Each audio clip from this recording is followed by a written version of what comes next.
Voilà, voilà, Daïbobouk, c'est tout. Donc, il y a marqué en tous les cas, tu vois, les détails de la Mishnah, c'est sûr, à mon avis, bien que j'ai pas envie de bâcler, mais je pense quand même que ça vaut pas vraiment le coup de rentrer dedans.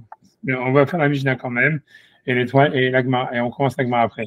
Donc, il y a marqué Umotzi le Milchamet Areshut, donc ça veut dire le roi, il fait sortir, il peut obliger le peuple à sortir faire la guerre, même si c'est une guerre en réalité qui est, comment dire, facultative, quoi, c'est une guerre d'expansion. Al-Pi Beddin, Shal-Shivim Ve'echad, mais il faut qu'il demande l'avis du Beddin de 71. Et après, on se dit, ou Poretz la Sodlo derrière, ça veut dire, il peut, donc on avait vu, il peut décasser des murs pour avoir un chemin. Ben Mamre Beyado, et personne ne peut s'opposer à ce qu'il dit. Tu vois, derrière Hamel Hanoshiur, le chemin du roi n'a pas de mesure, ça veut dire, ça veut dire le faire aussi large qu'il veut. Vechol Am Bozizin Venot Nimlo, et quand donc il y a du butin des guerres, le peuple il donne et lui et après lui donne. Ça veut dire le peuple il peut prendre le butin ensuite il lui donne. Veonotel Chalek Verosh et lui il prend la meilleure partie ou il prend la partie en premier, quelque chose comme ça. Okay. Bref, tu vois, ça veut dire ok non, ouais, on fait les trois lignes de Gemara, ça m'intéresse pas non plus, mais on le fait quand même. Tanya Chada Zimna. Donc il était déjà enseigné avant. En Motsin Lemilchamat Areshut et là Pibedin Sheshim Ve'echad. C'était déjà marqué ailleurs qu'on ne veut pas faire sortir le peuple dans une guerre que si le Bédine 71, il est d'accord. On m'a dit, puisqu'on nous apprend ici des autres lois du roi, comme quoi en fait il peut détruire des maisons et faire son chemin, etc. Donc on nous a appris aussi que qu'il peut sortir, on nous apprend aussi qu'il peut obliger les gens à faire une guerre d'expansion si le Bédine de Sanhedrin il est d'accord avec eux. Ok, ça, tout ça, c'est l'introduction. La Tsugi, en fait, elle commence ici vraiment là. Et c'est vrai, en fait, que tu vois, j'avais pas cassé quelque chose à ce niveau-là. Voilà, en tout cas, donc, voilà. Donc ici, la Gemara commence par une marloquette à Moraïm qui a rien, qui est pas simplement, ok, en fait, la vérité, pour comprendre la Gemara, il faudrait vraiment, il faudrait peut-être, tu vas regarder le passage dans Shmuel. Ça veut dire, ce passage de la Gemara, il est en train d'expliquer un passage dans Shmuel, qui est Shmuel Aleph, Perekhet. Je sais pas si vous voulez regarder. Regardez, oui, dans Sefaria, on y a accès rapidement. Vous avez accès? Ok, alors vas-y, alors regardez-le si vous l'avez dans Sefaria. Tu vois, c'est dans Shmuel, je vais le lire, hein, Shmuel Aleph, Perekhet, du Pasuk Yud Aleph, du Pasuk 11 à 17. Où c'est quand, en fait, donc là-bas, ça parle, c'est lorsque les Bnei Israël, ils ont demandé à Shmuel un roi. Donc en fait, Shmuel les a découragés et leur a dit, mais si vous demandez un roi, voilà tous les prérogatives qu'il aura, tous les droits qu'il aura. Et en fait, tu vois, donc il leur dit là-bas, il dit, Yomer Zeye Mishpat Amelech, ça va être la loi du roi. Donc ça, c'est dans le passage 11, j'imagine. Asher Yimloch Alechem, qui va régner sur vous. Et Benechem Yikar, il pourra prendre vos fils, a priori pour les mettre dans l'armée ou pour prendre ses esclaves. Voilà, on te dit, Samlo Bemer Kafto, pour en faire des gens qui vont sur qui conduisent comment dire, son chariot, son char. On pouvait faire un jab et tu vois, et ça veut dire, voilà, avec ses chevaux pour faire son attelage. Sous les fenêtres Mercafto, il peut les faire courir à pied ou à cheval devant son char. Il peut les utiliser à la film pour en faire des généraux, et Hamishim. Il peut les utiliser donc il peut prendre n'importe quel juif, le harosh, pour labourer son champ, harisho, ou l'exor ketziro pour récolter sa récolte, et la sorte klimil hamto pour en faire des gens qui construisent des armes, ou klirikbo et les ustensiles pour son char. Mais, donc il peut utiliser, en fait, l'idée c'est qu'il peut prendre n'importe quel juif et le réquisitionner pour en faire son esclave, grosso modo. Il peut prendre aussi n'importe quelle fille des hakachot, ça veut dire pour faire des hakachot, ça veut dire aujourd'hui, ça veut dire des pharmaciennes, mais ça voudrait dire là-bas, ça veut dire qu'ils vont faire comment dire, plutôt des parfums, ou le tabachot, et pour faire la cuisine, ou les ofot, voilà, aussi pour faire des pain. Mais avec Adotechem et Karmechem, il pourrait prendre vos champs, vos vignes, et vos oliviers, Atovim, Ikar, il les prendra pour lui, Venatan Lavada, il donnera à ses esclaves, Vezarachem, Karmechem, il y a un sort, et il peut prendre un dixième, il pourra prélever, on va dire un dixième, donc ça veut dire un impôt, Venatan, les Tsarissa, Velavadav, pour le donner à ses esclaves, Vetabdechem, Vetifrotechem, et vos esclaves, Barurechem Atuvim. Voilà, et ça veut dire et vos meilleurs employés. Amorechem et vos ânes, ils vont aller prendre pour son travail. Sonchem Yassor, il pourra prendre un impôt sur vos troupeaux. Vatem Tiyuro Lavadi, mais vous serez pour lui comme des esclaves. Donc ça, c'est ce que Shmuel il dit en fait, là, comment dire, aux enfants d'Israël, pour a priori leur décourager de demander un roi. Dire, vous voulez un roi, ça va être ça, les droits que le roi il va avoir. Maintenant, ici, la Gemara nous ramène une marloquette, tu vois, entre Rav et Shmuel, qui n'a justement aucun rapport avec notre sujet. Et pourtant, ce qui est important, c'est que la Gemara, elle va faire dépendre, enfin, cette marloquette de notre sujet. Et c'est très bizarre. Enfin, bref, en tous les cas, on va voir d'ici. Donc, dans tous les cas, la Gemara nous ramène une marloquette. Elle nous dit, en fait, est-ce que ce que Shmuel a dit au peuple d'Israël, c'était vrai ou c'était du baratin, c'était du bluff? C'est l'idée, tu vois, a priori. Donc, on nous dit comme ça, Amar Rav Yehuda, Amar Shmuel, Rav Yehuda, ils ont de Shmuel, Kol Ha'amur et Parashat Melech, c'est-à-dire tout ce qui a marqué, en fait, dans la parashat du roi, de tout ce qui peut, en fait, prélever, avoir tellement des prérogatives, en fait, sur les Juifs et les considérer comme des esclaves. Donc, il dit, lui, c'était pas du bluff, c'est vraiment une halakha, c'est Melech Mutarbo. Donc, Shmuel, il dit, c'est halakha, il peut le faire, c'est permis, c'est pas une exagération de la part de Shmuel. Pour dissuader les Juifs, c'est vraiment une halakha, il est moutard, c'est comme ça. Et Rav Amar, lo ne'emra parashazo, ela la'ayem alehem. Rav, il discute, il dit non, cette paracha, elle a été due uniquement pour leur faire peur, mais c'est pas vraiment, en fait, c'est pas vraiment une halakha qui peut vraiment le faire. C'est du bluff. C'est Shmuel, il a dit ça, comme c'est dans le Navi, c'est pas dans la Torah, c'est pas des versets de la Torah, c'est dans les prophètes, c'est des histoires. Donc, en fait, on peut dire c'est du bluff. C'est pas comme si c'était marqué dans la Torah qu'il pouvait faire ça. Donc, c'est pour ça que Shmuel lui dit, tu vois, Rabbi dit, non, c'est l'on parachazo, cette paracha, elle leur a été donnée la layem aléem pour leur faire peur. Alors, c'est là où ça devient compliqué, parce qu'ici, c'est bizarre, tu vois, c'est bizarre le fait qu'il verset qui cite ce verset. Il ramène le verset qu'on a étudié donc la semaine dernière, que le Rambam y ramène sur la mitzvah de mettre un roi.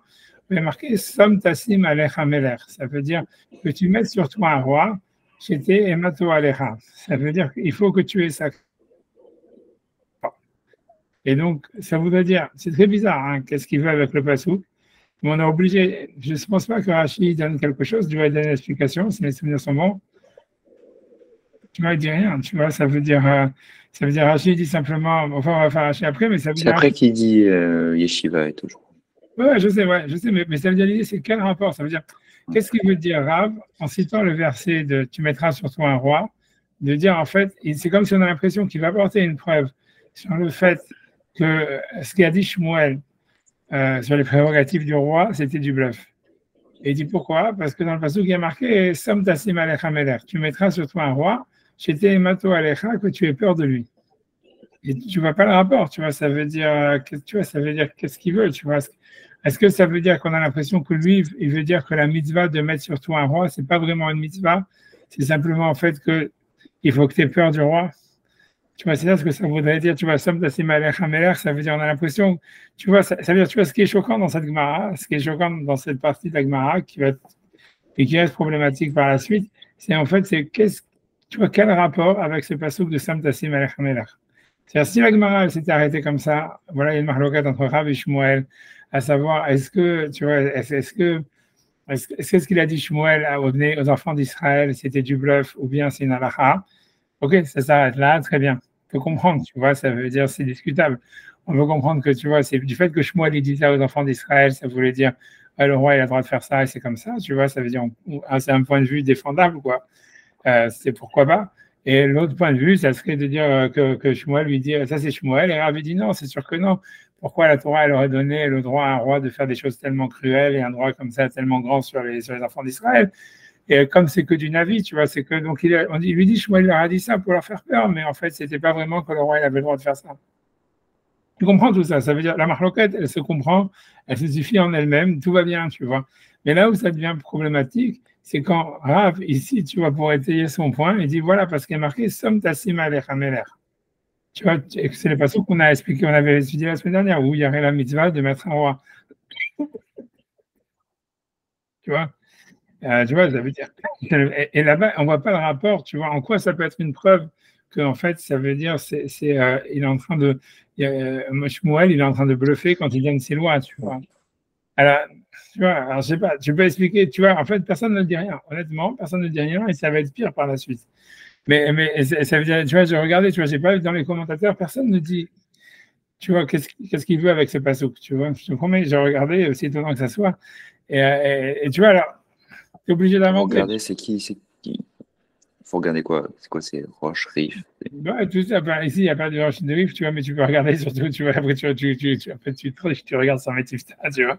Moi, j'ai triché, j'ai regardé sur Metifsta, tu vois, pour voir, tu vois, qu'est-ce qu'il y avait quelqu'un qui disait quelque chose, mais en fait, tu vois, on va voir, il y a des, je vais pas mentir, mais ça, dans la suite, on va voir, il y a un message qui s'appelle Torah Temet, que tu vois, qu'on peut regarder, tu vois, qu'il y a un message sur Sanhedrin, qu'on pourra regarder, qui dit quelque chose, mais je n'ai pas été super convaincu, j'ai peur que ça complique les choses, mais en tous les cas, ça veut dire en tous les cas, même s'il y a des commentateurs, on va dire, du XVIIe siècle ou du XVIIIe siècle, XIXe siècle qui en parlent, il n'y a aucun commentateur avant ça qui en parle, tu vois, ça veut dire il y a pas de commentateur du Moyen-Âge, tu vois, qui normalement, ça aurait été leur job d'expliquer qu'est-ce qu'il veut, Rav, tu vois, avec cette question, personne ne dit rien. Bizarre, donc ça veut dire, tu es obligé d'inventer, tu vois, ça veut dire, je sais pas, ce que tu peux te dire, tu vois, moi, j'ai deux théories. Ça veut dire, on peut dire deux, moi, je vois deux choses. Ça veut dire, soit, en fait, Rav, il veut dire comme ça. Il veut dire, la mitzvah de Sam Tassim Alecha Meler, ça ne peut pas être une mitzvah, en fait, comme, tu vois, ça veut dire, comme on l'aurait pensé, comme le Rambam, il a expliqué, de dire qu'il faut, en fait, nommer un roi. Mais ça serait plutôt, en fait, que tu dois accepter sur toi son pouvoir. Et donc, ça veut dire, il faut que tu aies peur du roi, il faut que tu le respectes. Tu vois. Est-ce que tu vois, Sam Tassim Alech Hamelech, ça serait plutôt montre du respect au roi. Et qu'en fait, l'idée, ça serait ça. Et que Shmuel, donc quand il leur a donné ses prérogatives, tu vois, c'était justement pour qu'il respecte le roi et qu'il puisse accomplir cette mitzvah. Tu vois. Et tu vois, parce que tu vois, dans la suite, il dit, parce que quand tu regardes la suite qui dit Rav, il dit Shetehe emato alecha, que sa peur, elle soit sur toi. Et donc, on a l'impression que lui, il veut dire, c'est ça la traduction du passou, que ça serait ça, en fait, la mitzvah de la Torah, tu vois. Et donc, ça voudrait dire ça. Ça veut dire, c'est pas qu'il y a une mitzvah, en fait, de mettre un roi, etc., comme le Rambam veut dire, tu vois, ça veut dire de Samtatim Alechamelach, ça veut pas dire il faut nommer un roi, il faut, tu vois, ça veut dire, puisqu'on voit bien que le début du passage qui disait, et tu vas dire, je vais mettre un roi comme les autres nations, c'est écrit d'une manière, on va dire, péjorative. Donc, quand le passage, en fait, il continue, il dit, tu mettras sur toi un roi, tu vois, qu'on avait vu que le Sifri, il avait, si tu veux, il avait, tu vois, je répète pour la semaine dernière, si vous ne vous rappelez pas, mais ça veut dire que si on regarde dans le passage, je ne sais pas si vous avez, donc Devarim 17-15, donc après, bon, je ne vais pas refaire le premier passage qui parle quand tu viendras dans la terre et tout ça. Enfin, on va faire les deux, on fait 14 et 15, on va refaire les deux psukim, tu vois, sur lesquels on avait dit la semaine dernière, sur lesquels tout est basé, puisque mieux, on l'a oublié la semaine dernière, mais c'est-à-dire que dans le passage, il y a marqué comme ça, Kitavo, elle arrête. Donc, c'est Devarim, Deutéronome 17, 14 et 15. Peut-être que vous les avez aussi sur Sepharia si vous cliquez dessus. Ouais. Tu vois, et ça veut dire, donc en fait, tu vois, c'est donc le verset dit Kitavo, elle arrête quand tu viendras vers la terre. Hachem Elokecha noten lach, que Hachem ton Dieu te donne. Virishta, et que tu l'hériteras, V'yashavta, et que tu t'inscriras dedans. Martha, et tu diras Asima alay melech, je veux mettre sur moi un roi. Kechol hagoyim asher sevotai, comme toutes les nations qui sont autour de moi. Et donc, tu vois, on n'a pas l'impression ici qu'on parle d'une mitzvah, comme tu vois, on a vu que c'était ça le Rabbi Nehorai qui disait que c'était pas une mitzvah. Il s'est basé justement sur ce premier passage qui semble dire plutôt que c'est négatif, tu veux un roi. Hachem, il ne te dit pas de mettre un roi, c'est toi qui demandes, et c'est a priori pour une mauvaise raison, c'est pour être comme les nations autour de toi. Ensuite, le passage d'après, il dit Sam tatim alecha melech, tu mettras sur toi un roi. Hachem, il fera Hachem Elokecha, que Hachem il choisira, etc. Donc, c'était une contradiction, tu vois, avant. C'est pour ça qu'il y a les deux avis. Tu vois, il y a Rabbi Nehorai, il dit, tu vois, ça peut pas être une, tu vois, ça peut pas être une obligation parce que le passage 14, il semble dire que c'est une, tu vois, c'est qu'une histoire et que c'est pour la mauvaise raison. Mais le passage 15, il te dit, non, il faut mettre un roi. Et si tu veux, Rabbi Yehuda ou Rabbi Yossé, qu'il disait que c'était une mitzvah de mettre un roi, il se base plus sur le passage 15, tu vois, qui dit que tu mettras sur toi un roi, qu'on a l'impression que c'est une injonction positive, tu vois. Maintenant, tu vois, ça veut dire, l'idée, moi, ce que je vois, c'est que si on regarde Bagmar, ça veut dire que Rav, il veut dire, en fait, tu vois, il essaye si tu veux, de rétablir, en fait, la logique entre les deux versets. Ça serait de dire, Ouais, en fait, demander un roi, ça veut dire demander un roi, c'est clairement pas une mitzvah. C'est en fait, c'est comme tu voudras le faire parce que comme les autres nations elles le font. Mais l'idée, ça serait qu'une fois que tu as demandé un roi, il faut que, et que tu as un roi, il faut que tu acceptes, tu vois. Ça veut dire, il faut que tu aies peur de ton roi. Et le passouk de Sam Tassim Alechameler, ça ne veut pas dire tu vas nommer un roi, tu as une mitzvah positive de nommer un roi. Ça veut dire que tu as une mitzvah de respecter ton roi et d'écouter ce qu'il dit. Et que tu vois, c'est ce qu'il dit, tu as acheté Mato Alecha. Ça veut dire, comme il dit dans la Gemara, il dit que tu aies peur de lui. Et que donc, tu vois, pour lui, ça voudrait dire, tu vois, donc ça voudrait dire selon ça. Et ça veut dire comment ça expliquerait qu'il amène ça comme une preuve. Ça voudrait dire comme ça voudrait dire, si on explique comme Shmuel, que tu vois qu'en fait, les halachot que Shmuel, il a dit dans le Navi, que le roi, il pouvait faire tout ça, et que ça serait des lois de la Torah, ça voudrait dire en fait que la mitzvah de Sam Tassim Alecha Meler, ça serait une mitzvah de la Torah de s'imposer un roi, tu vois, de nommer un roi. Et lui, il veut dire, et donc là, on pourrait dire que Shmuel, il vient simplement donner la halachot qui ont été, tu vois, de ce que Moshe, il avait dit sur la mitzvah. Tu as une mitzvah comment dire, de nommer un roi. Et maintenant, Shmuel, il leur dit, voilà, et si tu as une mitzvah de nommer un roi, dans cette mitzvah de nommer un roi, il y a toutes ces prérogatives, tu vois, qui peut prendre des impôts, qui peut vous prendre comme esclave. Ça serait le premier avis, tu vois, l'avis de Shmuel. Et Rabbi vient dire, non, il n'y a pas de mitzvah, en fait, de nommer un roi. Ça serait, en fait, la mitzvah, elle est uniquement que de respecter le roi une fois que tu en as un. Mais de le nommer, c'est quelque chose en fait de facultatif. Et donc, tu vois, ça veut dire Sam Tassim Alecha, c'est pour ça qu'il dit chez Tehemato Alecha que tu aies peur de lui. Et c'est ça ce qu'il veut dire. Il veut dire que du verset lui-même, parce que tu vois, il cite le verset comme une preuve. Donc, tu vois, il faut inventer beaucoup. Hein. Honnêtement, tu vois, ça veut dire, moi, j'aurais bien aimé que ce que je dis soit marqué quelque part. Et même après ça, vous allez voir que j'ai plein de preuves de dire que c'est pas une bonne explication, mais ça veut dire, tu vois, il faut bien s'arrêter pour essayer d'expliquer la Gemara. Tu vois, ça voudrait dire, tu vois, en fait, mais si on s'arrête là, ça voudrait dire, ouais, ça veut dire comme en fait, tu vois, ça veut dire comme dans le verset, on ne peut pas dire vraiment qu'il y a une mitzvah de mettre un roi, puisque le début du verset dans le 14 est marqué en fait, c'est toi qui vas demander, etc. Donc quand il est marqué Sam Tassim Alecha Melech, ça veut dire simplement que tu dois avoir peur du roi, mais c'est pas qu'il y a une mitzvah de lui mettre, d'en mettre un vraiment, et surtout de le nommer. Et donc la Torah ne peut pas avoir en fait donné des lois spécifiques à qu'est-ce que le roi peut faire ou ne peut pas faire. Tout ce qu'il faut, c'est que tu aies peur de lui. Et Shmuel, quand il a parlé, il a bluffé. Parce qu'il voulait simplement dire, en fait, vous devez avoir peur de lui. Et ça serait en soi que ça serait une preuve. Ça veut dire, tu vois, parce qu'il ramène ça comme une preuve. Et tu vois, c'est pas clair de quel, comme ça, ce que je dis. Le problème, c'est quel rapport, tu vois, avec ce passouk. Pourquoi Rav, il ramène ce passouk de Sam Tassim Alechameler comme étant une preuve que c'était du bluff de la part de Shmuel et que tout ce qu'il faut, c'est avoir peur. Donc, on a l'impression que, l'idée, moi, la seule manière que je vois, c'est de dire que puisque dans le verset 14, on voit que c'est pas une mitzvah, donc, puisqu'il y a marqué simplement, quand tu vas arriver parmi les nations, tu vas dire, je vais être comme les nations. Quand tu vas arriver en Israël, tu vas dire, je vais être comme les nations. Donc, ça veut dire, en fait, que c'est pas une mitzvah. Donc, c'est quoi, Sam Tassim Alechameler? Simplement que tu dois avoir peur du roi. Et donc, c'est ça ce que Shmuel fait. Il veut simplement qu'ils aient peur du roi. Un truc comme ça, tu vois, je sais pas si c'est clair, mais voilà. C'est comme ça que j'explique la Gemara, tu vois, mais comme vous dites, tu vois, il faut inventer beaucoup pour dire ça. Mais tu vois, j'ai pas trouvé, tu vois, vraiment de commentaires, tu vois, qui fait que je sais pas. Tu vois, je sais pas dans ces faria qu'est-ce qu'ils ont traduit, je sais pas, qu'est-ce qu'ils ont traduit. Ils ont expliqué dans ces faria quelque chose sur ça? Vous dites ça, moi. C'était pas clair. Ouais. C'est mieux que ça, je fasse en anglais, parce qu'en anglais qui est. Oui, non, simplement. Non, mais je rigole, mais with regards to the king's rights, the sages engage in a dispute. Rav Yehuda says that Shmuel says, concerning all actions that are stated in the biblical passages about the king, Shmuel 8, it is permitted for a king to perform them. Rav said this biblical passage was stated only in order to threaten the Jewish people, that they would accept the king's sovereignty with reverence. As it is stated, you shall set a king over you, meaning it is necessary that his fear should be upon you. Mais là, ils disent que the king is not actually permitted to perform the actions. Mais il ne rentre pas là-dedans. Qu'est-ce que tu vois, c'est quoi la logique du passage? Tu vois, a priori, mais c'est pour ça que j'étais obligé d'inventer. C'est-à-dire, tu pourrais dire encore d'autres choses, mais disons, on va dire ça, ça me paraît le plus logique, on va dire, comme ça, tu vois, maintenant que je le dis, il paraît plus logique de dire ça. Ouais. On va avancer avec ça, disons ça, d'accord? Ok. Parce que la Gemara va continuer sur ça, tu vois, elle va dire, je t'aime à toi là. La Gemara dit Ketanae, ça veut dire, cette marloquette, en fait, entre Rav et Shmuel, à savoir, a priori, est-ce que les lois de Shmuel, le prophète Shmuel, quand il a parlé, il bluffait, ou bien est-ce qu'il a dit vraiment les lois du roi? Alors on dit, c'est Ketanae, c'est comme une autre marloquette Tanaïm qu'on retrouve entre Rabbi aussi et Rabbi Yehuda. Donc on dit voilà, Rabbi aussi dit Kol ha'amur beparashat Melech, tout ce qui est marqué dans la parashat du Melech, de ce que Shmuel il a dit au Bnei Israël, Melech mutarbo, ça veut dire le roi, il peut le faire. Et donc c'est de l'halakha. Ça veut dire, comme on a vu la vie de Shmuel au début, c'est une halakha, c'est pas simplement voilà pour du bluff ou quoi que ce soit. Il a vraiment le droit de le faire. Et si tu veux, ça serait la définition du roi d'après la Torah. Ce qui est très bizarre qu'on n'ait jamais vu de halakha. Moi, j'avais pas vu de halakha qui se basait sur le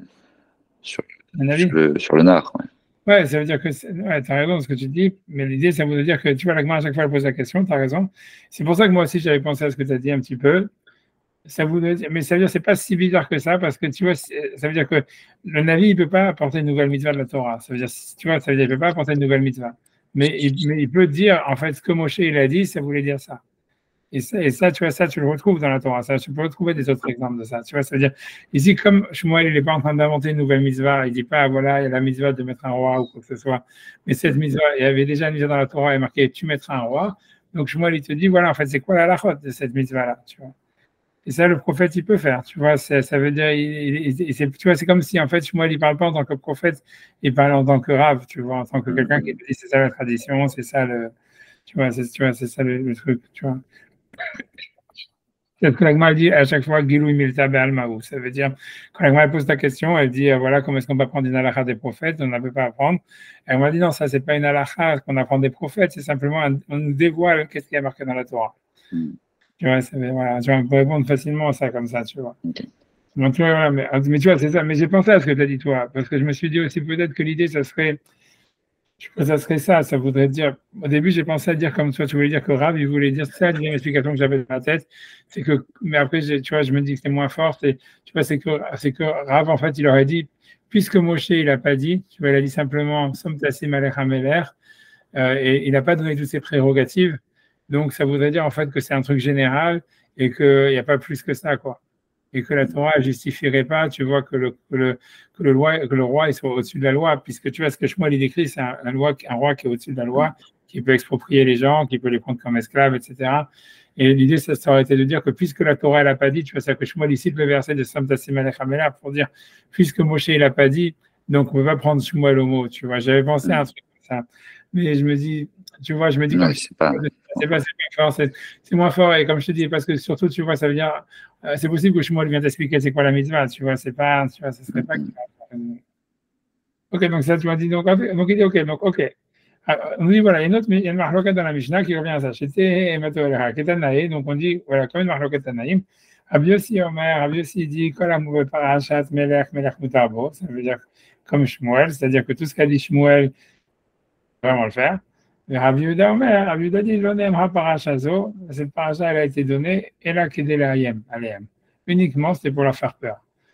Généma, tu vois, donc c'est du bluff, ça c'est ce qu'il dit Rabbi Yehuda, Som Tassim Alech HaMelech, c'est-à-dire tu mettras sur toi un roi, encore une fois, il ramène le pasouk, Shete Mato Alecha. Ça veut dire que tu dois avoir peur de lui.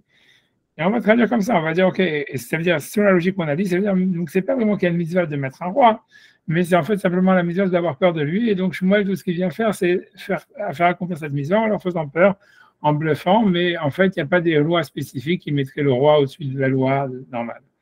Et si c'est comme ça, tu vois, là, tu vas tomber sur un problème. Parce que, voilà, si tu as un gros point, et ça, c'est ce que j'avais pas vu du tout la dernière fois quand on avait étudié, parce que j'avais été trop vite, etc. Et c'est sur ça, en fait, que là encore, tu vois, il y a un silence très fort des commentaires. Tu vois, c'est quoi? C'est qu'on dit Vechen Aya Rabbi Yehuda Omer. Donc ici, le mot vraiment étonnant, c'est le Vechen, tu vois. Et ainsi, Rabbi Yehuda disait Shosha mitzvot nitztavu Israël v'knisatan la'aretz.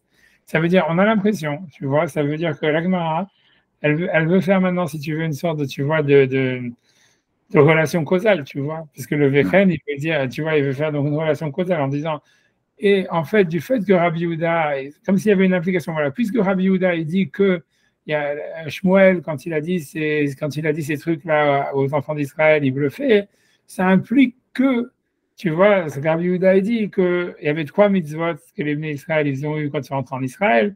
L'ami de la MLR, c'est d'avoir un roi, de nommer un roi, de se mettre sur un roi, ou la chitza osh el Amalek, détruire la descendance d'Amalek, et venir la Beth Avechira et de construire le Beth Amikdash. Alors tu vois, à mon avis, c'est ce que nous on a expliqué, Ça serait même plutôt le contraire qu'on devrait dire. Parce que tu vois, nous on a dit en fait, moi j'avais expliqué que dire que Rav, tu vois, qui est Rabbi Yehuda, qui dit exactement la même chose, tu vois, eux ils disent, ouais, non, Sam Tassim Alech Hamer, c'est pas une mitzvah de mettre un roi, c'est simplement que tu dois avoir peur du roi. Et donc, tu vois, ça ne devrait pas être. Et donc, comment est-ce que. Alors que ici, on nous dit. Et c'est ainsi que Rabbi Yehuda, il a dit que les Juifs, ils avaient une mitzvah quand ils sont rentrés en Israël de mettre un roi, tu vois. Ça devrait être plutôt non, il n'y a pas de mitzvah de mettre un roi, tu vois. Tu vois, la conclusion causale, elle devrait être opposée par rapport à ce que nous on m'a expliqué. Mais à part ça, tu vois, ça veut dire pire que ça. C'est que, tu vois, regarde, Rabbi aussi, tu vois, lui discute. Ah, ça veut dire que lui, il s'appuie sur Shmuel, c'est clair. Qu'est-ce que tu veux dire? Non, c'est-à-dire que quand il dit Verken, il reprend selon lui. Oui, c'est-à-dire que dans l'enchaînement, c'est statement de Shmuel, opposition de Rav. Ouais. Et quand tu dis Verken, c'est que lui, il va comme, ça veut dire lui, il va comme Shmuel. Oui, mais c'est Rabbi Yehuda, ouais, mais ça veut dire Rabbi Yehuda, lui, il avait dit, tu vois, non, Rabbi Yehuda, il a dit que, qu'est-ce qu'il avait dit? Que c'était, non, il avait dit, et là, la malade. Rabbi Yehuda, lui, il pense comme Rav, Ah tu oui, vois, oui, oui. tu comprends? Rabbi Yehuda, il dit Ah ouais. clairement. Et après, tu vois, on te dit, et ainsi, il disait qu'il y a trois méthodes. Comme si on veut dire que, tu vois, ça veut dire Rabbi Yehuda qui a dit que, en fait, c'était pas vraiment, il n'y a pas de prérogative du roi. Rav, il dit que c'est pas une prérogative du roi. Tu vois, c'est simplement pour, c'était du bluff. Donc, il dit, puisqu'il a dit que c'est du bluff, donc de là, on fait une déduction en disant, et donc c'est ainsi que Rabbi Yehuda disait, il y avait trois mitzvot, dont une qui était, tu vois, de mettre un roi, etc. Tu vois, on fait une sorte de, le Vechen, il indique, tu vois, ça veut dire comment dire, tu vois, ça veut dire tu vois, comment dire, une juxtaposition, tu vois, je sais pas, tu vois, ça veut dire une relation de Oui, cause causalité, conséquence. voilà, cause-conséquence, tu vois, entre le fait de dire, en fait, puisque c'était du bluff, ce que Shmuel il a dit, ça veut dire, le roi, en fait, il est pas au-dessus de la loi, donc on comprend qu'il y a une mitzvah, en fait, de mettre un roi, ils avaient une mitzvah de mettre un roi quand ils étaient en Israël. Tu vois, selon moi, ce que j'ai expliqué, ça aurait été le contraire, parce que moi, j'ai dit en fait que toute la raison que, tu vois, que cet avis-là, qu'il a vu de Rav Yehuda et l'avis de Rav, en fait, ils avaient amené le passouk justement pour dire que Sam Tassim al-Hamelach, c'était pas une mitzvah de mettre un roi, de nommer un roi, c'était juste d'avoir peur du roi. Donc, tu vois, la raison de causalité, elle est fausse, tu vois. Ça, c'est un problème, tu vois. Et ça veut dire, à part ça, mais il faut dire que tu vois, un problème plus grand encore, parce que, quel que soit, disons qu'on aurait des solutions, tu vois, il suffit d'inventer quelque chose d'autre pour répondre à cette question. Et on pourrait, tu vois, et un truc, mais je t'expliquais, et il y en a qui l'ont fait. Mais le problème, tu vois, par la suite, c'est pourquoi c'est même pas la peine d'essayer de se casser la tête. Parce que, tu vois, celui qui discute sur Rabbi Yehuda, jusqu'avant, tu vois, qui dit que, tu vois, que Rabbi Yehuda lui dit c'est du bluff et tout ça, Rabbi aussi lui dit non, c'est moutard comme tu vois, comme Shmuel, tu vois, ça veut dire que c'est des prérogatives et tout ça. Hop, tu descends en bas, tu vas retrouver Rabbi aussi, qui dit exactement la même chose, tu vois. Tania, Rabbi aussi, Omer, je sais pas si tu vois quelques lignes plus bas, tu vois, je sais pas comment dire, tu vois, dans l'Agmara, il y a une ligne qui commence Tania, je pense que c'est 2, 4, 6, 8, 10, 11, tu vois, ça veut dire 11e ligne, 11e grande ligne de l'Agmara. Il y a une ligne qui commence par Tania. Je sais pas si tu es là, je sais pas si tu vois aussi. Là, il est là, mais je vais Valentin a peur de l'avoir. Ouais, non, je vais faire C'est recherche. Tania Rabbi Rabbi. aussi. Tania Rabbi aussi, Omer. Tu devrais trouver ça, tu vois. Tu vois, c'est un peu plus bas dans l'agnement, hein. C'est vraiment quelques lignes après, tu vois. C'est parce que, tu vois, j'ai pas envie de vous retaper toute la braïta, tu vois, mais en fait, ça veut dire, Ah, super, ça, je remercie. Je vais regarder tu vois, je vais regarder sur l'écran. Tania Rabbi aussi, Omer. Ouais, maintenant, tu trouves. Tu vois, tout à l'heure, tu l'avais. Je sais pas là si tu l'as, j'arrive pas à le voir parce que c'est trop petit pour moi. Tania, voilà, exact. Tania. Ah ouais, ok. Rabbi aussi, Omer. Super. Tu vois, tu dis Tania Rabbi aussi, Omer. Shalosh mitzvot nistavu Israël b'knitatam la'aretz. Tu m'as dit trois mitzvot ont eu les Juifs quand ils sont entrés en Israël. La mitzvah Meler, c'est de se mettre un roi. La chitza rosh Amalek, exactement, et de détruire Amalek. Notre beta bechira, et de construire le beta migdash. Donc ça veut dire, on peut s'arrêter là déjà, mais ça veut dire que Rabbi aussi, qui est celui qui discutait sur Rabbi Yehuda et qui avait dit que les lois du roi qui sont mentionnées dans Samuel, c'est des lois véridiques. Tu vois, Melech Mutar, il tient exactement la même chose, tu vois, de dire qu'il y a une mitzvah de rentrer en Israël, de mettre un roi contre en Israël. Donc ça veut dire, comment la Gemara peut dire que Rabbi Yehuda, quand il a dit son avis, qu'il discute sur Rabbi aussi, c'est une causalité directe sur le fait que lui dit qu'il y a une mitzvah de mettre, tu vois, de mettre un roi en Israël, puisque celui qui discute sur lui dit exactement la même chose que lui. Tu commences, ça ne veut pas être une relation de causalité si les deux avis, en fait, ils pensent la même chose alors qu'ils sont, tu vois, c'est comme si on te dit, tu vois, ça veut dire, tu vois, si tu veux, ça veut dire, si tu réfléchis, comment l'histoire, en quoi c'est débile, tu vois, c'est quand on te dit, voilà, c'est-à-dire, d'une manière théorique, tu vois, ce que ça veut dire, c'est, imagine, tu vois, on te dit, voilà, il y a A, je sais pas, il y a Rabbi aussi, tu vois, ça veut dire, Rabbi aussi, il pense A, et Rabbi Yehuda, il pense B, d'accord? Rabbi aussi, il pense A, Rabbi Yehuda, il pense B. Et on dit, puisque Rabbi Yehuda, il pense B, donc c'est pour ça aussi qu'il dit C. Tu vois? Ah, mais Rabbi aussi qui pense A, il dit aussi C. Donc c'est impossible que ta relation de causalité elle soit vraie. Tu vois, puisque tu vois, celui qui dit le contraire de toi, il pense exactement la même chose que toi sur le deuxième point. Tu vois ce que je veux dire? Tu vois, donc tu vas donner. En fait, tu vas te retrouver, tu vois, ça va être difficile, tu vois, ça va être difficile. Tu vois, ça va être difficile, tu vois. Et ça, tu vois, si tu veux, ça c'est un point, tu vois, ça veut dire, c'est un point compliqué, tu vois, dans la Gemara, ni Rashi, ni rien, personne ne parle, tu vois, ni aucun des. C'est pour ça, alors, il y a des commentateurs qui ne sont pas, justement, ils n'ont pas vu la contradiction aussi bizarrement que ça soit, tu vois, ça veut dire, il y a le peu de commentateurs qui ont parlé, ils ont simplement voulu dire, ouais, ça veut dire, quand ils veulent essayer de trouver une causalité entre le fait qu'il y aurait une mitzvah de mettre un roi et le fait de dire qu'en fait, les prérogatives du roi, ne sont pas des halachot, ça serait de dire ça serait en deux mots, d'une manière générale, ça serait de dire ça serait de dire si le roi, en fait, il avait des droits tellement exorbitants comme Shmuel il est décrit dans le prophète, c'est impossible que ce soit une mitzvah d'en avoir un. Tu comprends? C'est comme ça qu'il veut le dire, tu vois, ça voudrait dire, et c'est pour ça que la Gemara dit Vechen, tu vois, que quand Rabbi Yehuda dit, et donc comme c'est pas les vrais droits du roi, c'est que du bluff, donc c'est pour ça qu'il y aurait une mitzvah de mettre un roi. C'est comme ça qu'il va l'expliquer, tu vois, c'est comme ça que le Torah Chaim l'explique, mais ça ne répond pas à la question que Rabbi aussi qui dit que vraiment c'est des vrais prérogatives, à la fin il dit lui aussi qu'il y a une mitzvah de mettre un roi. Donc ça, tu vois, quelle que soit l'explication que tu vas inventer, elle va se retrouver bloquée à un moment, tu vois, dans la logique de la Gemara. J'ai pas vu, tu vois, honnêtement, j'ai pas vu tu vois, des commentateurs qui expliquent, tu vois, qui répondent à ça, tu vois. Tu vois, ça veut dire, tu vois, ça rajoute encore, tu vois, des problèmes, tu vois, mais voilà, mais à part ça, tu vois, ça veut dire, tu vois, mais voilà, ça, c'est un truc que tu vois, que j'avais pas vu du tout la dernière fois, tu vois, quand on avait fait la Gemara, etc.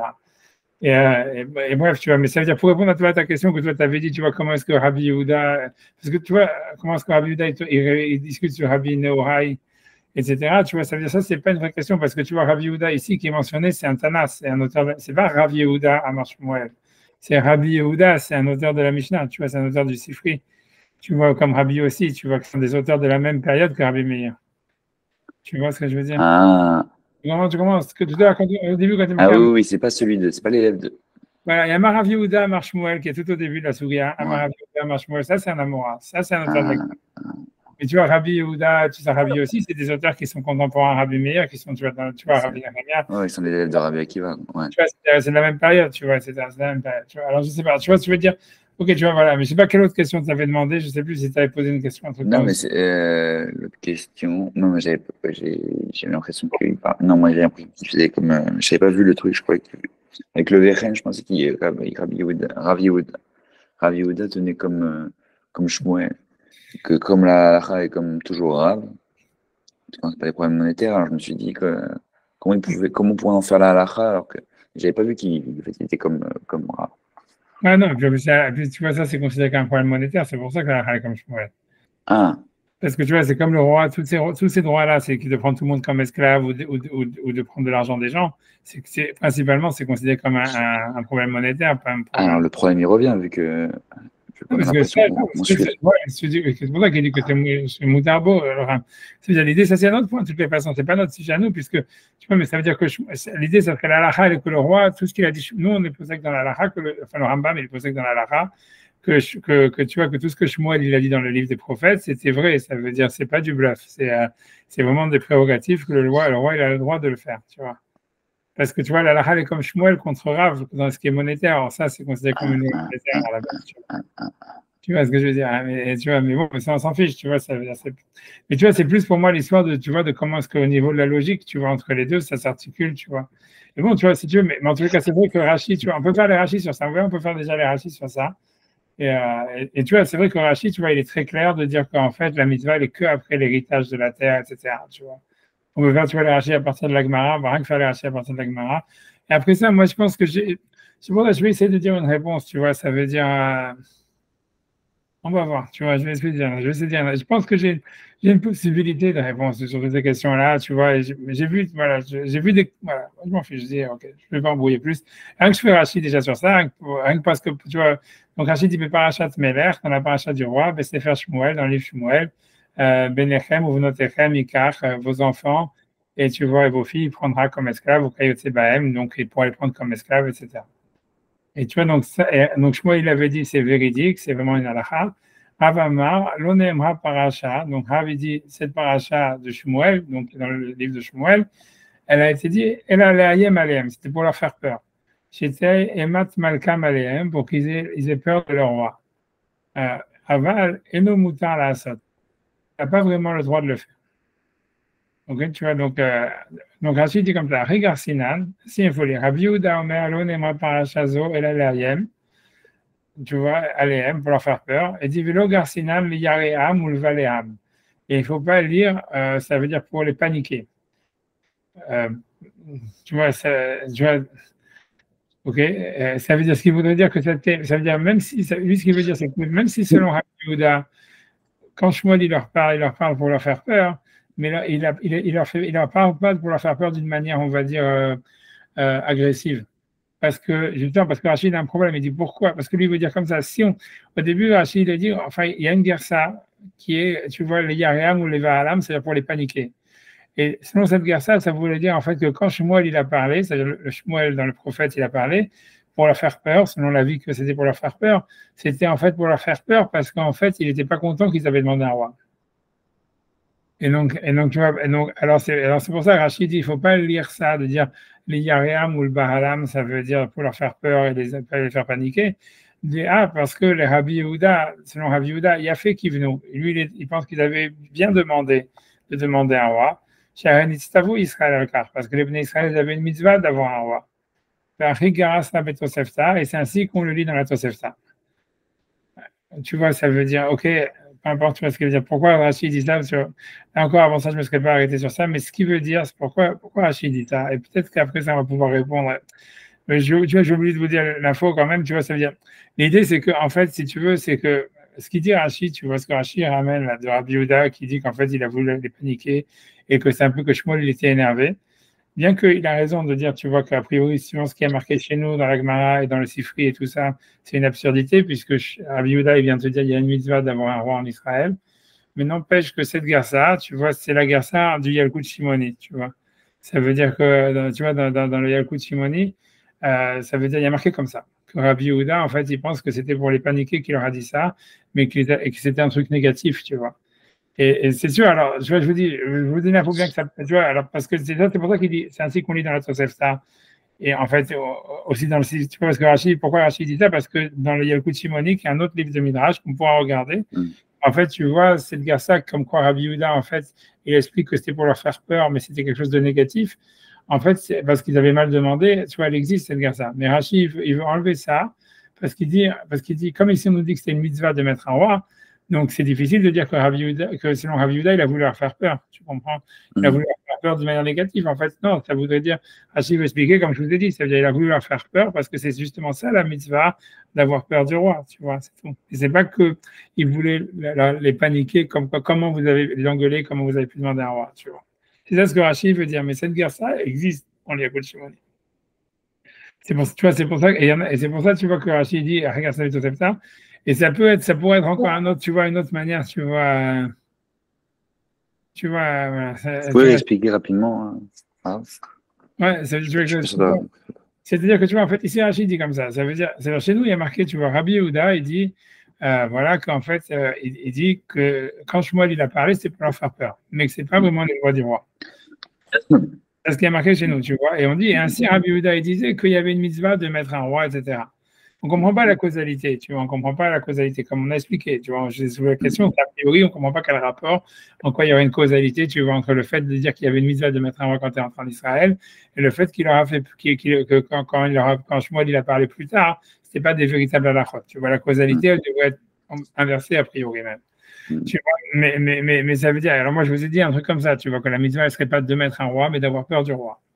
Et tu vois, mais ça veut dire, l'idée c'est que Bref, tu vois, peu importe. Voilà, la causalité devrait être inversée. Mais Rachid demande une question encore plus forte. Ça veut dire que si jamais on dit que Shmuel, en fait, il aura fait peur, c'est-à-dire le prophète Shmuel aura fait peur, ça sous-entendrait, en fait, surtout quand on regarde la Gersa qu'il y avait dans les Yalkut Shimoni, qui a priori était la Gersa que Rachid avait dans la Gemara, et qui était la Gersa originale de la Gemara, que Rachid demande d'enlever, tu vois. En fait, c'est encore pire parce que, tu vois, ça veut dire dans la Gersa que Rachid a, qui demande d'enlever, et que nous, on a enlevé à cause de Rachid, en fait, c'est encore pire parce que là-bas, Rabbi Yehuda, il dit que c'est pas seulement qu'il a voulu leur faire peur pour qu'ils aient peur du roi et qu'ils respectent le roi, mais c'est qu'il a voulu leur faire peur parce qu'il voulait les paniquer, dans le sens où, quoi, vous avez osé demander à un roi, et donc c'est pour ça qu'il a voulu les paniquer pour en fait qu'ils se rétractent, tu vois, qu'ils disent, ah ok, non, on n'en veut pas. Tu vois, c'est ça ce que le Yalkut Shimoni, la Gersa que Rachid veut enlever et qui était la Gersa originale de la Gemara, elle semblait dire. Et ça, c'est. Ah ouais. Et Ça, c'est quand il dit qu'il l'a enlevé, c'est qu'on l'a enlevé vraiment avec ce commentaire. ouais, ça veut dire en tout cas Rachid, il l'a enlevé. Après, nous, on l'a enlevé. Après, Rachid, tu vois, ils ont accepté. Ça veut dire, ils l'ont enlevé. Rachid. Et ce que je veux dire, c'est que c'est très possible que Maïmonide, lui, il n'avait pas il avait la lecture que Rachid a enlevée. C'est beaucoup plus probable, tu vois. Parce que tu vois, si Rachid enlève, c'est parce qu'en fait, elle existait. Et même quand tu regardes dans des commentateurs, tu vois, si tu vois, quand si je fais du recherche un petit peu, tu vas retrouver dans des commentaires, tu vois, contemporain de Rachid, même plus tardif, où la Gersa, elle est comme Rachid dit, tu vois. Ça veut dire que la Gersa, il enlève. Mais la question, tu vois, c'est Rachid, il enlève. Pourquoi est-ce qu'il enlève? Tu vois, c'est pour ça, moi, je lui dis simplement que tu vois, ça veut dire Rachid, pourquoi est-ce qu'il enlève? Parce que cette Gersa, si tu veux, elle est, comment dire, elle est pire, tu vois, ça veut dire, parce que tu vois, ça voudrait dire, Rabbi Yehuda dit, ah, il a fait ça. Si on dit il aura dit ça pour leur faire peur, et l'idée, ce serait leur faire peur pour qu'ils ne demandent pas un roi. Alors, comment est-ce qu'après, on lit dans la ligne d'après, ainsi Rabbi Yehuda disait, il y avait une mitzvah de mettre un roi en Israël, tu vois. Tu vois, ça veut dire, c'est s'il y avait une mitzvah de mettre un roi sur Israël, tu vois, c'est sûr que Shmuel, il n'a pas intérêt à vouloir leur faire peur pour qu'ils se rétractent, puisqu'ils font une mitzvah en demandant un roi.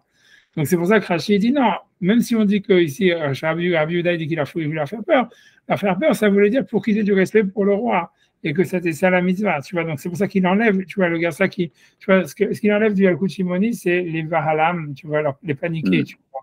Que ça serait, tu vois, comme les paniquer pour qu'ils se rétractent et qu'ils ne demandent peut-être pas de roi. Donc Rachid, tu vois, il a raison de dire, tu vois, ça veut dire la logique, elle est de dire que a priori, ça ferait pas sens, tu vois. Mais le problème, c'est que cette Gaza existe vraiment, tu vois, dans les écoutes simoniques, on sait que c'est la Gaza de la Gemara avant, etc., etc., tu vois. Donc, tu vois, c'est encore un truc, tu vois, regarde, alors, tout ça, pour l'instant, on fait que poser des questions, c'est très frustrant, tu vois, simplement, tu vois, de poser des questions et d'avoir zéro réponse. Mais je vais essayer, tu vois, mais simplement, tu vois, là, c'est ce que je t'explique, c'est ce que Rachid veut dire.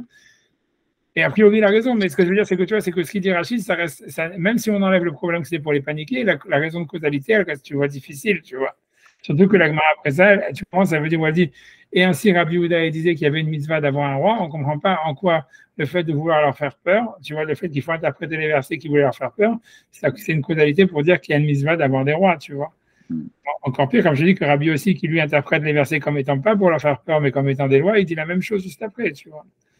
Donc, tu vois, mais Saracine, donc il a pas répondu, si tu veux, il a enlevé un problème qui peut-être aurait été encore pire, tu vois.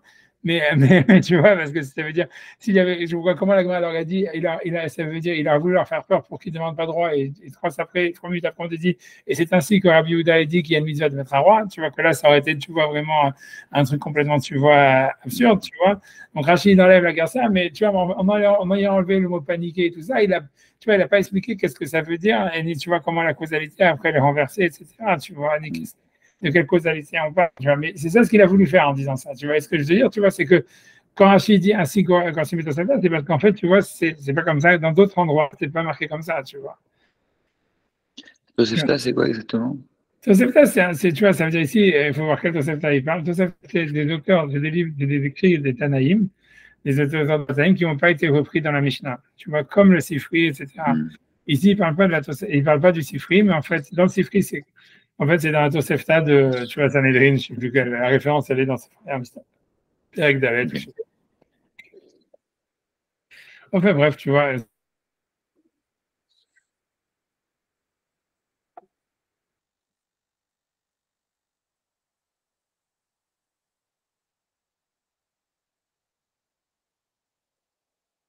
Allô?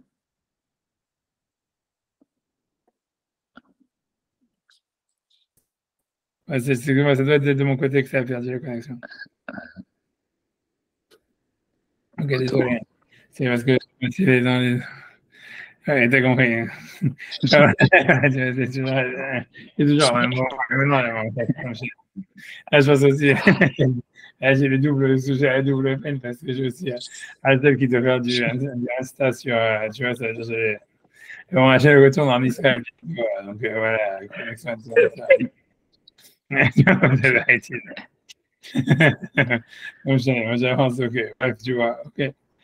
Ok, tu vois, ok. Quelle réaction avec ok. Donc, on a dit Talosh mitzvot, il dit trois mitzvot. Ok, donc voilà, donc il dit, voilà, Rashi va simplement expliquer, tu vois, ces trois mitzvot. Il dit Shalosh mitzvot, la china kat shalosh alalou, donc les trois mitzvot, c'est encore une fois mettre un roi, tu vois, combattre Amalek et construire le Beth Amikdash. Donc la china kat shalosh alalou, shen tiluyot zubazo. Donc on a pris ces trois mitzvot parce qu'il veut dire, c'est sûr que les Juifs, ils avaient plus de mitzvot quand ils sont arrivés en Israël que ces trois-là. Surtout que ce que Rashi va expliquer, que les mitzvot, elles étaient qu'après que la terre elle avait été héritée et partagée. Shen tiluyot zubazo, la sotan kesidran, donc de les faire dans leur ordre. Il dit pourquoi on a pris ces trois mitzvot, parce que ces trois-là, elles sont dans l'ordre, comme on va expliquer plus loin, comme Rabbi aussi va expliquer, que des Mepharash les Kaman, comme on va expliquer plus haut, Bitrila Melech, d'abord un roi, Vachara Amalek, ensuite la guerre d'Amalek, Vachara Bet Abechira, et après le Bet Amikdash. Et après, donc, Rashi, il y a le Rashi qui parle sur l'entrée en Israël, donc pas comme Maïmonide. Il dit Veknisatan Laaretz, Devekulu Ktiv, Yerusha, Vishiva. Donc, il dit que quand ils entrent en Israël, c'est pas vraiment que la mitzvah est dès que tu entres en Israël. Et ça, c'est en phase avec ce qu'on a vu dans la Gemara dans Kiddushin 32b, qui explicite sur ça, comme on l'a vu la semaine dernière, tu vois. Parce que dans tous les cas, donc, il dit entrer en Israël, il ne faut pas expliquer la Gemara au mot que c'est vraiment entrer en Israël, mais ça veut dire quand ils s'installent et qu'il y a Yerusha, quand ils héritent la terre, Vishiva, qui s'installe. V'yarashta, parce que dans tout, c'est marqué V'yarashta, V'yashavtaba, V'amarta Asimalai Melech, tu vois, donc le verset est explicite, comme on l'a vu la semaine dernière. Tu vas hériter la terre, tu vas t'installer, après tu diras, je mettrai sur moi un roi. Malek va y bannir Hachem, c'est sûr quand Hachem il t'aura si tu veux, c'est débarrasser de tous tes ennemis. Donc on voit que la mitzvah, elle est qu'une fois que tu as hérité la terre et que tes frontières sont sécurisées, que tu as partagé la terre au Beth active et dans la construction du Beth Amikdash, il écrit va Varsem et Yarden et vous traverserez le Jourdain, Vishaftem Baretz et vous vous installerez dans la terre, Vadar, et ensuite il y a marqué Ketiv Vaya Makom et ça sera l'endroit, etc. Tu vois.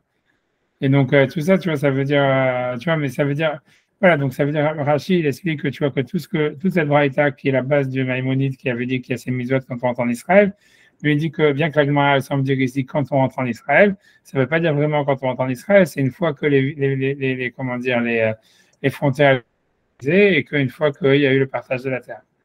Ouais, le problème, encore une fois, c'est que voilà, c'est pas vraiment. Voilà, ok. Donc, disons, on va dire, selon Rachid, le problème ne se pose pas. Tu vois, Rachid, tu vois, ça veut dire, tu vois, on va dire presque comme à son habitude, tu vois, ça veut dire, il préfère, tu vois, ajouter ces mots dans la Gemara pour que ça ne soit pas contradictoire avec le sens littéral des versets et avec les autres passages de la Gemara dans Kiddushin. Tu vois, comme ça, voilà, bien que c'est sûr que ce n'est pas le sens littéral, plutôt que le Rambam, il a pris la Gemara comme elle est marquée ici. Et tu vois, c'est pour ça qu'on a tous ces problèmes, etc. Ok, donc, bref, tu vois, je ne sais pas si, tu vois, si ça vaut le coup encore de recommencer, de continuer toute la Gemara encore une fois avec Shaluka Hogan ou Shaluka Hogan, ce qu'on a déjà fait déjà avant, etc. Mais tu vois, moi, je voulais simplement, je voulais essayer peut-être tu vois, j'ai une théorie. C'est-à-dire, je vais essayer de vous dire, de faire une théorie par rapport, tu vois, à un passage, tu vois, du Sefer Hamakné. Je ne sais pas, est-ce que vous avez, vous, je ne sais pas sur cette variable, le Sefer Hamakné sur Kiddushin. Sinon, je vais essayer, je peux prendre une photo ou vous envoyer, enfin, je peux essayer d'envoyer par. C'est sûr que sur un temps Ibrahim qui doit y être, ça c'est sûr. Deux secondes, attends 2 secondes. Non, je vais essayer une seconde. Je vais l'attraper. Désolé. Non, je vois pas sûr.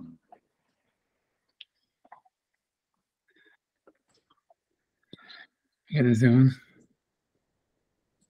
Il y a 2 secondes, 2 secondes. Je suis trouvé sur Ibrahim, maintenant il va falloir trouver ça, trouver. Ça veut dire une seconde.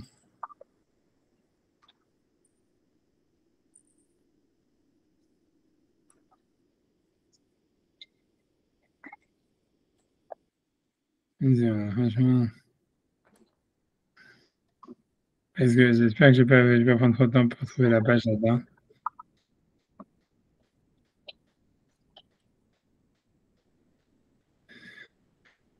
Et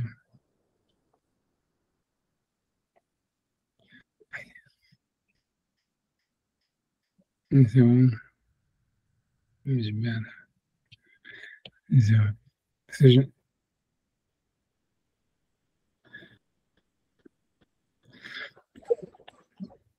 Ok, une seconde. Je passe si loin. Hein.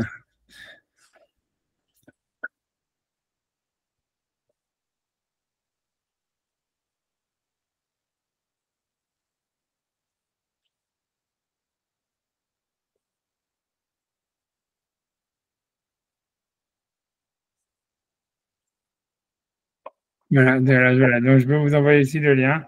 Vous allez voir la première page. Voilà. Donc, parce que ça va faire, c'est l'avantage d'être un truc un peu facile. Et peut-être que ça peut expliquer peut-être des choses.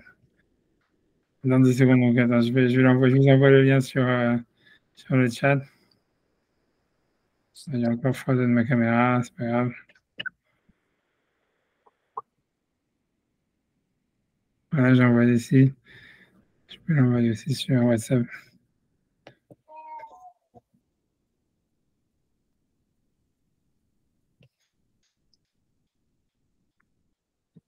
Ok. Maintenant, 10 secondes. Voilà.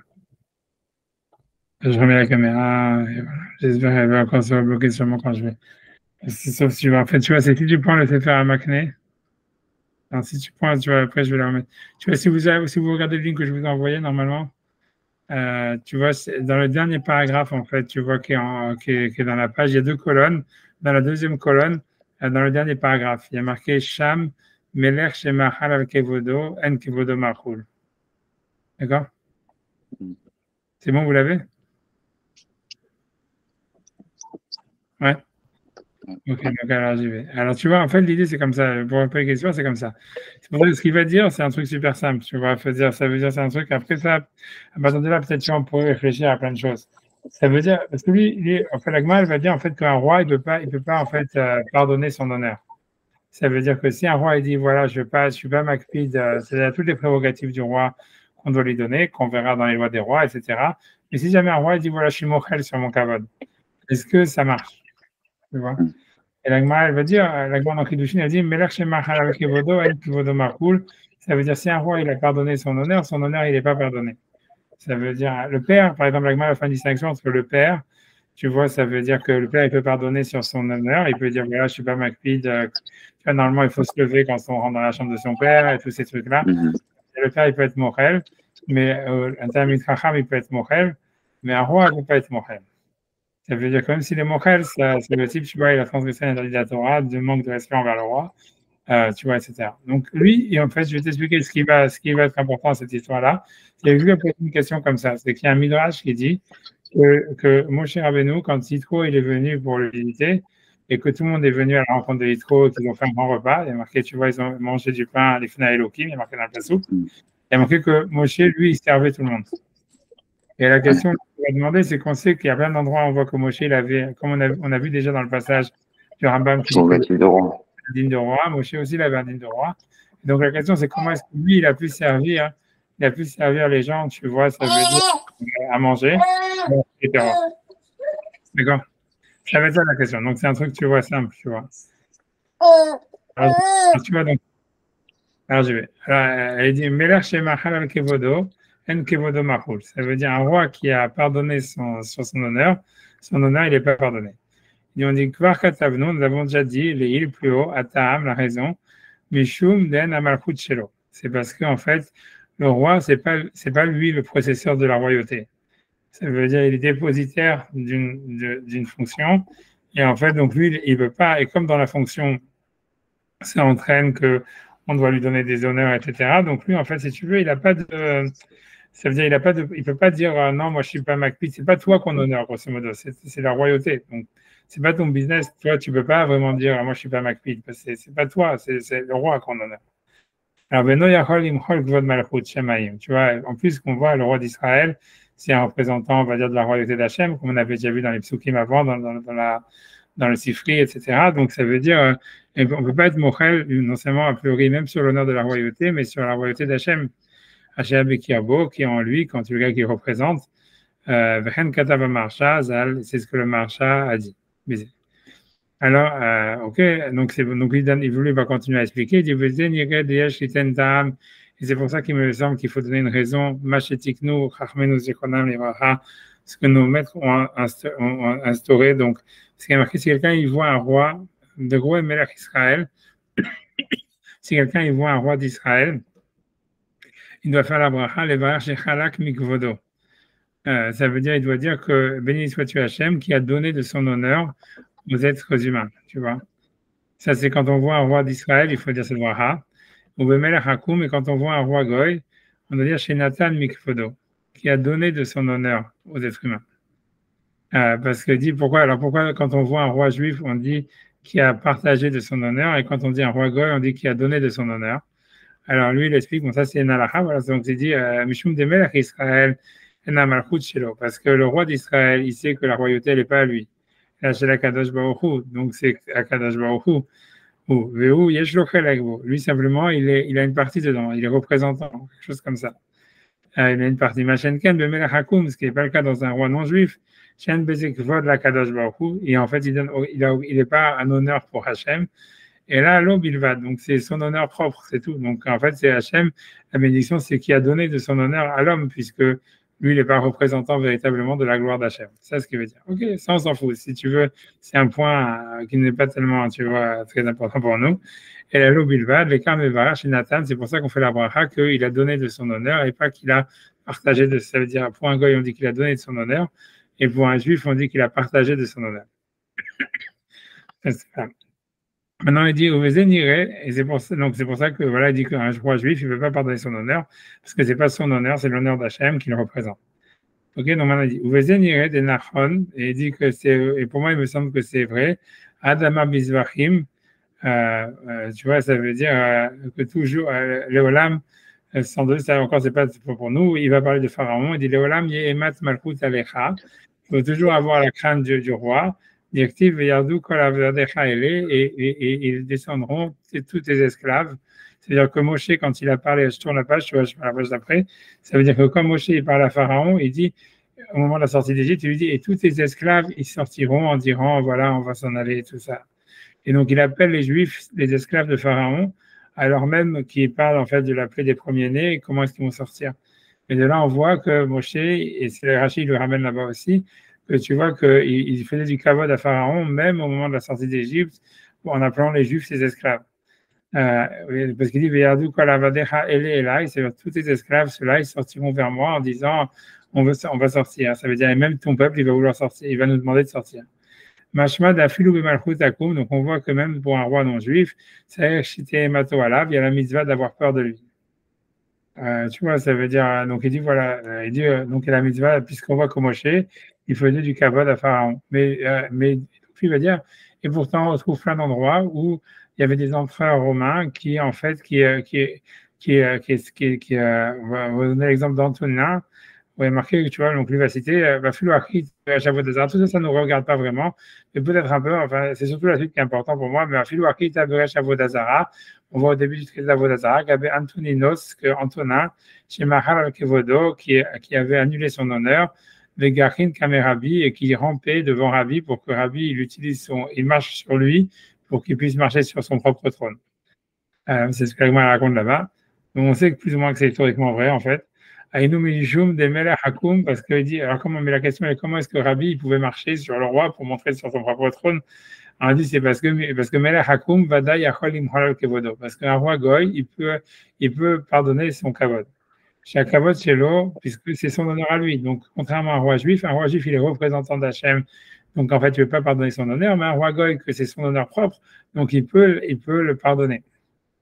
Ok, maintenant là, c'est là où je dis le plus important, c'est le dernier passage. Si ça, j'aurais pu faire que ça, mais bon, c'est parce que, bref, je m'en fous. Donc, en tout cas, il dit comme ça. Il est là, de l'chawa caché. Simplement, c'est difficile. Ade amar bisvachim, ce qu'on dit dans Zvachim, Sham, de Moshe Rabbeinu, alav shalom, que Moshe Rabbeinu, aya l'odin melech. Donc, c'est une mara qui dit que dans Zvachim, vous regardez là-bas, mais c'est à plusieurs endroits que Moshe, il avait le statut d'un roi. Il dit, Imken caché, simplement, donc si c'est difficile, mais Mechilta, de la Mechilta, de Parashat Yitro, à la partie de Yitro, Shaya Moshe Omed ou Meshamesh Aleem, que Moshe, en fait, il faisait le service là-bas. Yitro, il est venu manger là-bas avec Aaron et toute la bande. En fait, c'était Moshe qui faisait le service. Donc, comment est-ce que Moshe, qui était un roi, il a pu annuler son honneur, puisqu'on dit qu'un roi d'Israël, il est représentant d'Hachem, à plus forte raison, Moshe Rabbeinu, qui a reçu la Torah, était encore plus représentant d'Hachem. Donc, normalement, il n'avait pas le droit, en fait, ni les gens de là-bas de manger, tu vois, s'il les servait, en tous les cas. Alors, il dit, venir, donc ça veut dire un chidouche, tu vois, c'est ce qui est intéressant pour nous. Et voilà, venir, parce qu'en fait, ce qu'on dit qu'un roi, en réalité, il ne peut pas pardonner son honneur. Maïté Mikra, on l'amène d'un verset, des sommes tassim alech meler. On apprend donc de la mitzvah de tu mettras sur toi un roi. Donc, comme je vous ai dit que j'étais emato alecha, que en fait, tu dois avoir peur de lui. Et comme je vous ai dit un peu qu'on a l'impression que selon Rav et selon Rabbi Yehuda, la mitzvah, c'est pas vraiment, en fait, on va voir de nommer un roi, ça serait plutôt d'avoir peur du roi. Et en fait, ça veut dire s'il est nommé, il faut le respecter. Tu vois, un truc comme ça. On va voir comment ça marche avec la Gemara par la suite. Mais en tous les cas, ça veut dire, en tous les cas, il dit que ça veut dire voilà, que toi, tu dois avoir peur du roi parce qu'il y a la mitzvah de Sam Tassim Alech Ameler, tu devras mettre sur toi un roi. Que les BH Rachidal, Big Tuvot, il dit aussi, donc, ramène, donc, Tuvot, Rachidal Tuvot, que je ne connaissais pas, de la chaîne Sam Tassim, que le langage de Sam Tassim, Mashma Simot Arbe. Il veut dire, à part ça, que ça veut dire beaucoup de choses. Ça veut dire Simot Arbe, ça veut dire lui, il veut simplement expliquer la construction maintenant de la mitzvah de Som Tassim. Pourquoi se répéter deux fois? Et lui, il veut dire en fait que ça serait quelque chose qui serait constant. Tu vois, c'est pas simplement je nomme un roi. Comme par exemple les Juifs, ils ont nommé David. Après ça, si tu veux, voilà, c'est un truc automatique. David c'est le roi, son fils c'est le roi, son petit-fils c'est le roi. C'est pas quelque chose, tu vois, en fait, qui serait une mitzvah positive qui se répéterait, tu vois, au présent. Tu vois, alors que le mot Som Tassim, c'est quelque chose en fait qui indique chose qui se répète au présent et qui est constamment une obligation, tu vois. Et donc, lui dit, ça ne peut pas vouloir dire nommer un roi, ça veut vouloir dire respecter le roi. Parce que, par contre, la mitzvah, si tu expliques que Sam Tassim Alech ça veut dire on doit respecter le roi, on doit avoir peur du roi. Donc, on comprend que ça soit une mitzvah positive, qui, tu vois, qui est perpétuelle et qui se répète à chaque instant, tu vois. C'est ce qu'il dit, en fait, il dit qu'il y a un Rashi dans Ktuvot, que je n'ai pas été regardé, qui dit Sam Tassim, Hashma Simot Arbe, ça veut dire en fait se mettre un roi à répétition, on va expliquer comme ça. Donc, aussi dans Sanhedrin, je crois que Rachid dit ça, que tu mettras son fils. Ouais, voilà, peut-être, tu vois, ouais, peut-être. Mais en tous les cas, ici, l'idée, ça voudrait dire, lui, ce qu'il veut dire, c'est que surtout, c'est un truc de perpétuel. Ça veut dire, lui, il veut dire que c'est un truc qui revient tout le temps. Tu vois, ça veut dire, regarde, je lis jusqu'à la fin, ce que lui veut dire, tu vois. Il dit, Sam Tassim, Hashma, Shebechol, Et, ça veut dire que lui, donc, pardon, j'ai perdu, Véniré, les Pharages de Varab, il a lieu d'expliquer ce que lui dit. Ce que Rachid a dit, Messimot Arbe, les Mashmaout Sam Tassim, que le sens de Sam Tassim, c'est-à-dire, tu mettras sur toi. Donc, qui serait en fait un état construit, tu vois, une répétition du présent qui devrait se répéter perpétuellement. Mashma, ça semble chez Bechol à être qu'à chaque moment, Yassim Alecha Melech, tu dois te mettre sur toi un roi. Velo Mitkayemze, ça veut dire, et ça, comment tu peux accomplir ça? Et là, chez Bechlo Bechol Shah, c'est qu'il est à chaque moment, Emot Malchut, la peur du roi. Veimken, et donc c'est pour cela, l'Odamé l'a abayé, ça ne ressemble pas à abayé, j'imagine la vie, excuse-moi, les arbres ne sont pas au cas de son père, au rabot ou de son maître. Ça veut dire, 2 secondes, pourquoi? Ça veut dire pourquoi? De quelle différence? Ça veut dire, bien que tu aurais une mitzvah, liot et matan alav, bien qu'il y aurait donc une mitzvah, normalement d'avoir peur de son père et d'avoir peur de son rab, c'est simplement si jamais quelqu'un il a son père, au rabot, ou il a un maître. Aval eno mechouyav liot lo rav, mais t'es pas obligé d'avoir un rav, tu vois. Le car, ça veut dire ou d'avoir un père, c'est-à-dire Shalom, si jamais tu vois son père, donc voilà, donc il n'y a plus de mitzvah d'avoir peur de son père puisqu'il n'est pas là, ou il y a un rav s'il n'y a pas de rav. Donc lui il veut dire. Par contre, un roi, il y a une mitzvah d'avoir un roi. Ça veut dire la mitzvah, même si on dit que Sam Tassim Alech Amelech, c'est une mitzvah d'avoir peur du roi, ça inclut aussi le fait qu'il faut qu'il y en ait toujours un, tu vois.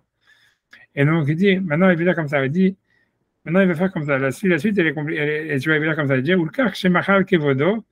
Donc, lui, il dit comme ça. Ce qui se passe quand le roi, on va dire, décide de te mochel sur son honneur, qu'est-ce qui se passe? C'est comme si, en fait, tu vois, il step down. C'est comme si le roi, on va dire dans le cas de Moshe, qui décide en fait, si tu veux, de servir à table tout le monde. En fait, c'est comme si Moshe dit, tu vois, ok, je step down de mon job de roi, quoi, et je fais le service, tu vois. Alors, donc ça veut dire, au cas que chez Mahak et Bodo, donc, en fait, l'idée, ça veut dire que pour la personne, en fait, maintenant, tu vois, qui est servie par Moshe, tu vois, il peut manger ou prendre tu vois, ou demander du rab ou j'en sais rien à Moshe, parce qu'en fait, tu vois, c'est comme si maintenant il n'y a plus de roi, tu vois. Et donc, ça veut dire, c'est comme si quelqu'un, il n'a pas de rab, vous oubliez, donc il n'y a plus de mitzvah, tu vois. Donc, lui, ce qu'il voudrait dire, alors, on va voir la suite de ce qu'il veut dire par là. Il dit, Machen ken de Melech Shemer, parce que, Agmar dit quand même chez nous, dans Kiddushin, que tu vois que le roi, il ne peut pas être mochel sur son kavod. Donc, lui, il veut dire, l'idée, ça serait, lui, ce qu'il va faire, c'est qu'il y a une distinction entre Israël, entre quand on est en Israël et quand on est à l'extérieur d'Israël. Il dit, Machen ken, donc c'est ce que je vais dire dans les mots, il va le dire, Machen ken de Melech Shemer, les kabel à la Melech. Donc, lui, il veut dire comme ça, il veut dire, la mitzvah, c'est comme si tu vois, dans la mitzvah de se mettre un roi, il y a deux mitzvahs. Il y a une mitzvah de respecter le roi et d'avoir peur du roi. Et cette mitzvah, en réalité, elle ne serait pas liée à la terre d'Israël. Tu vois, c'est n'importe quel roi, si c'est un roi comme Moshe, même un roi comme Yoshua, ça veut dire que tu as une mitzvah de le respecter et d'avoir peur de lui, etc. Mais à l'extérieur d'Israël, tu n'as pas une obligation d'avoir toujours un roi. Donc, si jamais Moshe Rabbeinu ou Yoshua ou n'importe qui, il décide de step back et de dire, OK, pendant 1 heure, je suis plus roi. Tu vois, c'est ça ce que être mochel sur son kavod. Ça veut dire, voilà, pendant 1 semaine, je suis pas roi, donc je fais le service ou j'en sais rien. Et j'ai plus les prérogatives du roi. Toi, tu n'es pas obligé de dire, non, on veut un roi, tu es obligé d'être un roi, puisque ça veut dire qu'il faut qu'on ait toujours un roi. Non, ça veut dire, à l'extérieur de Israël, tu n'as pas la mitzvah d'avoir constamment un roi, tu vois. Simplement, tu as la mitzvah que si tu es un roi, tu dois le respecter. Et donc, il veut dire ça, il veut dire, voilà, donc je finis dans les mots, il va le dire, tu vas dire, ça veut dire, dans un roi, donc tu es obligé d'avoir toujours un roi. Mais il se trouve que par contre, quand le roi, il décide d'être mochel sur son kavod, ça veut dire que, comme le roi, on va dire, Moshe Rabbeinu, il step back, il step down, tu vois, en disant, voilà, tu vois, ça veut dire, je démissionne de mon job de roi pendant 1 heure ou j'en sais rien. Donc, toi, le peuple d'Israël, tu ne fais plus la mitzvah d'avoir sur toi un roi. Et donc, normalement, ça veut dire, normalement, l'honneur, il ne peut pas être annulé puisque toi, tu as une mitzvah d'avoir un roi. Mehdi, ou Mimela Meturat, mais avec ça, on peut répondre, Merch de Moshe, de l'histoire de Moshe. Ça veut dire que cette mitzvah d'avoir un roi positif, qui n'est pas simplement d'avoir du respect pour le roi, mais aussi, tu vois, ça veut dire d'avoir un roi, effectivement, que si tu n'en as pas, tu dois en chercher un. Et ça, c'est Hachi Kansu Laretz. Ça, c'est uniquement quand ils sont rentrés en Israël, les restes de Kalavin, et ça, c'est facile à comprendre. Tu vois, donc ça veut dire, en fait, tu vois, ça veut dire que, tu vois, ça veut dire que tu vois, ça veut dire, ce qui veut dire, tu vois, le Sefer HaMakneh, tu vois, c'est le Rav Horowitz, c'est ça, on l'avait déjà vu avant dans l'histoire de l'esclave, je ne sais pas si vous vous rappelez, mais bref. En tout cas, ce que lui veut dire, c'est que, tu vois, mais c'est compris par d'autres auteurs après, mais ça veut dire qu'il y a 2 mitzvot. Ça veut dire, il y a dans la mitzvah d'avoir un roi, il y a la mitzvah de mettre un roi, on pourrait dire ça, et que cette mitzvah-là, en fait, elle est qu'en Israël. Ça veut dire, en Israël, comme il est marqué dans le verset, quand tu arriveras en Israël et que tu t'installeras, et blablabla, tu mettras sur toi un roi. Et ça, on va dire, voilà, ça c'est une mitzvah. Mais il y a une autre mitzvah pour ça qui n'est pas celle de mettre un roi, de nommer un roi, qui est simplement comme c'est décrit ici chez nous dans la Gemara, que tu aies peur du roi. Et tu vois, et cette mitzvah-là, en fait, elle est aussi en Chutz Haaretz. Tu vois, elle est aussi en Chutz Haaretz, mais elle n'est pas, on va dire, c'est une mitzvah, on va dire, que si jamais il y en a un. Tu n'as pas une mitzvah en Chutz Haaretz d'avoir un roi, tu vois, d'avoir un roi et que quoi qu'il arrive, tu vois, d'avoir un roi sur la tête. Mais ça veut dire que si tu en as un, tu as une mitzvah de le respecter, d'avoir peur de lui. Tu vois, et ça, c'est ce que tu vois, ça veut dire. Maintenant, comment moi je vois ça, tu vois, ça voudrait dire. Parce que tu vois, ça veut dire, tu vois, moi je pense comment, tu vois, ça veut dire, si on dit ça, tu vois, ça veut dire, après avoir vu ça, tu vois, ça veut dire comment ça pourrait nous aider dans notre recherche, tu vois, dans l'explication de la Gemara, etc. Tu vois, on voit bien que, tu vois, ça veut dire, on voit bien que on a l'impression que si la Gemara, si tu veux, elle fait comme une sorte de confusion entre les deux, puisque Rav Yehuda lui dit, non, la mitzvah de Samtasim Melech HaMelech, ça veut dire, il faut que tu aies peur du roi. Et après, on te dit, oui, mais c'est pour ça que les Juifs, quand ils sont entrés en Israël, ils ont une mitzvah de mettre un roi. Tu vois.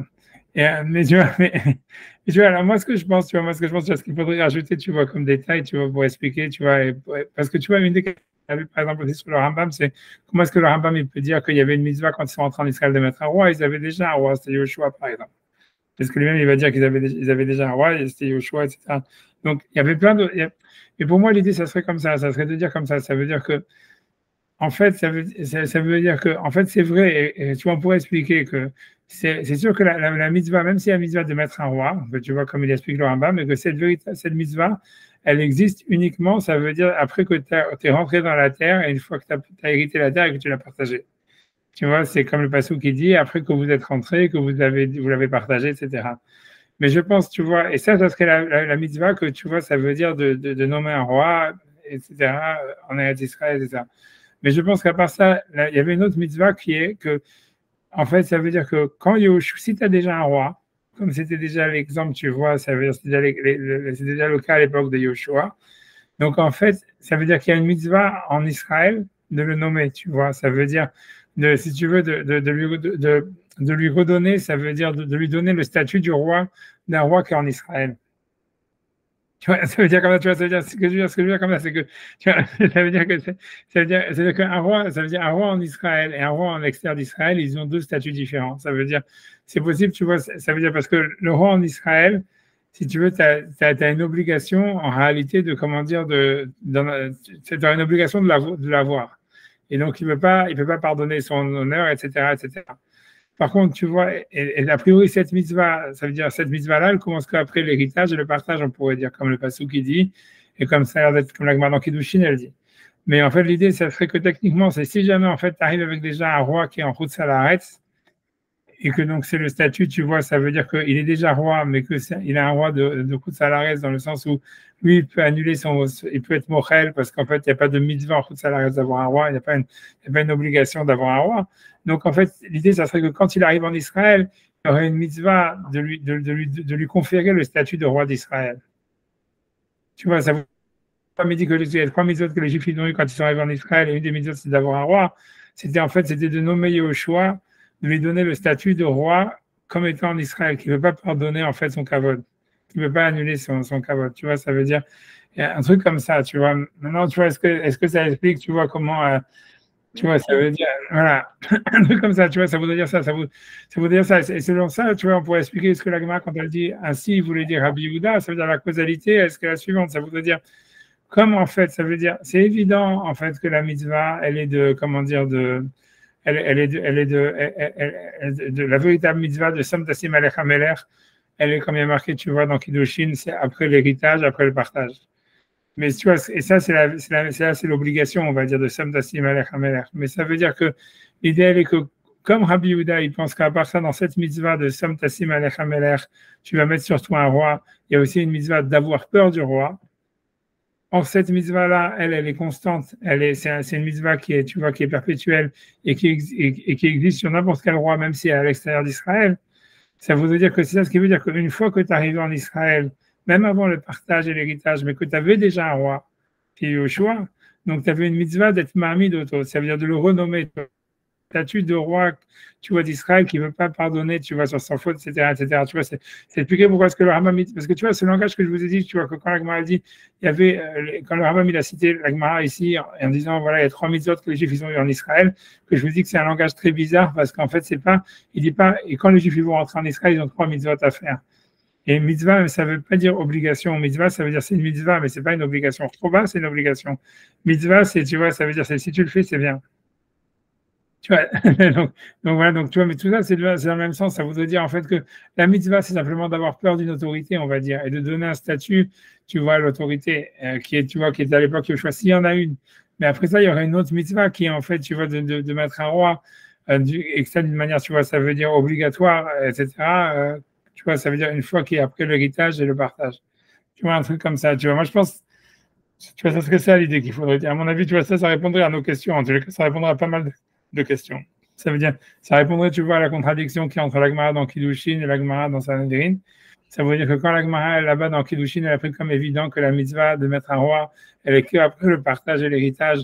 Ça voudrait dire, en fait, cette mitzvah-là d'avoir un roi qui ne peut pas pardonner sur son kavod. Et ça veut dire qu'il y aurait une mitzvah de nommer un roi. Et ça commence qu'après le partage et l'héritage. Alors que la Gemara chez nous, qui est la source du Rambam, qui dit que quand ils sont entrés en Israël, ils ont une mitzvah de mettre un roi, ça veut dire c'est parce qu'ils avaient déjà un roi. Ça veut dire, comme il y avait déjà Yehoshua, la mitzvah, elle était justement de lui donner un nouveau statut de roi qui est en Israël. Tu vois. c'est ça ce que, tu vois, c'est ça ce que j'aurais dit, tu vois, et que ça découlerait, c'est-à-dire que cette mitzvah qu'ils avaient quand ils sont rentrés en Israël, elle découlerait du fait qu'il y a une mitzvah à part ça d'avoir peur du roi, etc. Et tu vois, à part de le nommer, et que cette mitzvah, elle est venue dès qu'ils sont rentrés en Israël parce que justement, ils avaient déjà nommé quelqu'un avant. Tu vois ce que je veux dire? Ils avaient déjà, tu vois, un truc comme ça, ils avaient déjà nommé quelqu'un comme ça. Tu vois, je sais pas, tu vois, c'est un truc comme ça que moi je pense, tu vois. Moshe, ils l'ont même pas choisi. Ouais, mais c'est parce que comment le Rambam va expliquer, c'est que Yoshua a été choisi par le Sanhédrin et tu vois, par le prophète, tu vois, par Moshe et par le Sanhédrin. Donc ça veut dire, Yoshua, il avait un digne de roi, mais en fait, il avait un digne de roi de Foutsalarès, tu vois, de l'extérieur d'Israël, qu'en fait, s'il voulait, il pouvait être mochel sur son kavod, et tu vois, et ça veut dire, il pouvait step down, tu vois, et il pouvait, et à ce moment-là, tu vois, il pouvait step down. Et donc, c'est pour ça que donc son statut, on va dire, il était, on va dire, moindre, même si c'est un statut de roi, mais c'est un statut, en fait, qui est moindre que celui, en fait, que normalement, il doit y avoir en Israël, où il y a une mitzvah de mettre en roi.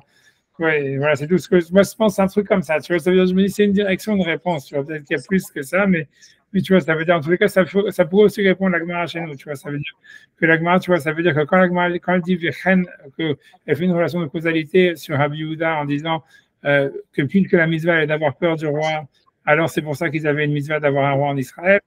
Ça voudrait dire ça, tu vois, ça voudrait dire, ça voudrait dire ça, ça voudrait dire que la mitzvah qu'ils ont, tu vois, ça veut dire que comme il y a une mitzvah d'avoir peur du roi et que cette mitzvah, elle n'est pas liée à la terre d'Israël, donc ça expliquerait pourquoi dès qu'ils sont entrés en Israël, ils devaient mettre un roi, tu vois, un truc comme ça.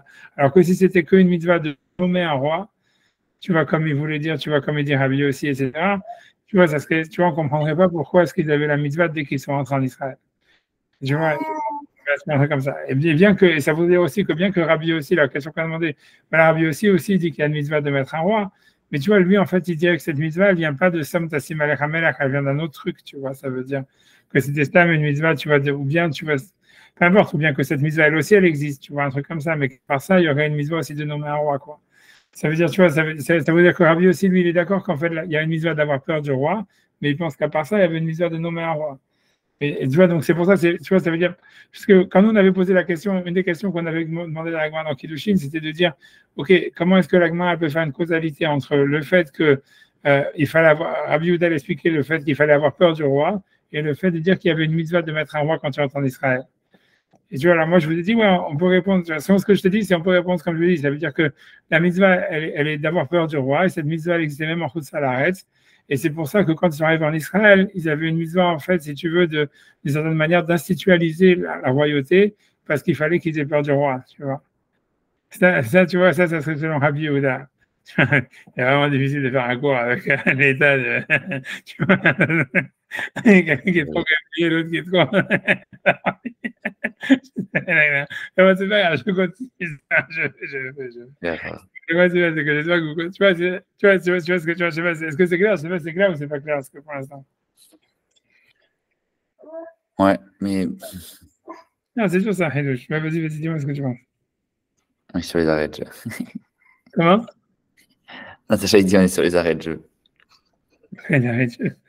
Non, mais tu vois, ok, mais tu vois, enfin voilà, tu vois, ça. Ouais, mais c'est pas, ouais, effectivement, c'est pas très clair parce que.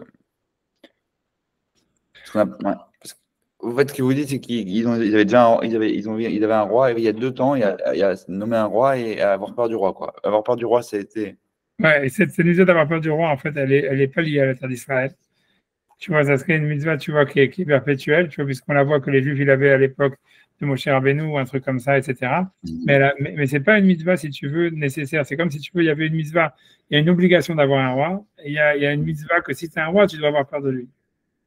Tu vois, ça serait deux mitzvot différentes. Et qu'en fait, tu vois, ça veut dire, tu vois, voilà, ça serait ça l'idée. Et que maintenant, ça, c'est ce qui sort. Tu vois, ça, c'est ce qui sort. Maintenant, l'idée, ça voudrait dire que quand Rav, ça veut dire, voilà, après ça explique. Moi, ce que le chidouche que je veux dire, tu vois, le truc que tu vois qui n'est pas marqué, qu'il faudrait rajouter pour expliquer le Rambam, expliquer, tu vois, la causalité, ça voulait dire que quand ils sont rentrés en Israël, ça veut dire, c'est comme si tu as déjà un roi. Ça veut dire, l'idée, ça serait comme ça. Normalement, la mitzvah de mettre un roi, elle serait qu'une fois que tu as hérité la terre et que tu l'as partagée. Tu vois, ça veut dire ça, normalement, c'est ce qui est marqué dans le passouk, et c'est ça, on va dire, le truc, on va dire, normal, le truc, le chemin normal.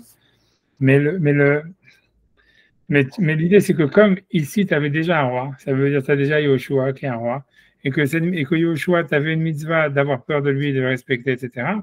Tu vois, ça obligeait, on va dire, automatiquement que quand tu entres en Israël avec lui, que tu dois lui donner le statut d'un roi d'Israël. Tu vois, ça veut dire que ça devient, Som Tassim Alech HaMelech, que la mitzvah, tu vois, de nommer un roi, elle devient une mitzvah sur toi maintenant de dire, puisqu'on a vu qu'il y a une différence de statut entre un roi d'Israël, un roi à l'extérieur d'Israël et en Israël. Le principal du statut, c'est que la différence, c'est que comme le roi à l'extérieur d'Israël, tu vois, comme Moshe Rabbeinu, il peut annuler son kavod. Ça veut dire, parce qu'il peut dire, voilà, je step down. Tu vois, je step down pour 1 heure ou pour 2 heures et j'annule mon kavod. Alors qu'en Israël, il ne peut pas faire ça, puisqu'en fait, comme c'est une mitzvah, tu as une obligation d'avoir un roi. Donc, en fait, tu vois, ça veut dire tu peux pas dire, OK, le type, il step down, parce que maintenant, tu as à nouveau la mitzvah d'avoir un roi. Donc, il ne peut pas, si tu veux démissionner, même pour 1 heure ou pour 2 heures. Donc, il veut pas pardonner son kavod. Et tu vois, moi, je pense, tu vois, et donc l'idée, ça voudrait dire que quand les Juifs, ils sont rentrés en Israël, la mitzvah qu'ils avaient de mettre un roi, c'était en fait de upgrade, si tu veux, Yoshua, au degré, tu vois, de roi d'Israël, de roi en Israël qui ne peut pas annuler son kavod. Tu vois, ça veut dire avant, tu vois, c'était un roi d'Israël qui était à l'extérieur d'Israël, et en fait, qu'il avait un certain statut, et que maintenant, tu vois, en fait, il fallait, la mitzvah, elle tombait parce qu'il y avait déjà un roi. Tu vois, c'est ce que je veux dire. Ça veut dire, comme si tu vois, en fait, ça veut dire que la mitzvah, c'est comme si, en fait, il y avait une motorisation entre, c'est comme si tu veux, la mitzvah de mettre un roi, elle s'est divisée en deux, tu vois, c'est d'avoir peur du roi, de respecter le roi et de nommer un roi. Et qu'en fait, tu vois, normalement, la mitzvah de nommer un roi, elle tombe que vraiment quand il y a l'héritage, tu vois, quand la terre elle est partagée, quand tu vois, quand la conquête est finie, etc. Mais si, en fait, tu vois, ça veut dire, mais si tu as déjà un roi qui est beaucoup de salaret, que sur lequel tu as la mitzvah de lui respecter et d'avoir peur de lui, tu vois, tu vois, qu'on voit que c'est comme ça, tu vois, qu'ils avaient cette mitzvah par rapport, tu vois, à Moshe Rabbeinu, par rapport à d'autres personnes, comme on va voir même tu vois, j'avais des autres passages d'Agmara ramenés, tu vois, qui parlent du statut d'un roi à l'extérieur d'Israël, tu vois, on voit qu'en fait, si tu veux, il y a toute une période où, en fait, les rois d'Israël, ils étaient à l'extérieur d'Israël. Et tu vois, et ça veut dire, en fait, mais ça veut dire que l'idée, ça serait, tu vois, ça veut dire que ce statut du roi à l'extérieur d'Israël, en réalité, comme tu en as déjà un qui va venir en Israël avec toi, donc, en fait, si tu veux, et que tu as une mitzvah de le respecter, d'avoir peur de lui, tu vois, cette mitzvah-là, elle va entraîner automatiquement que tu dois le nommer roi d'Israël en Israël.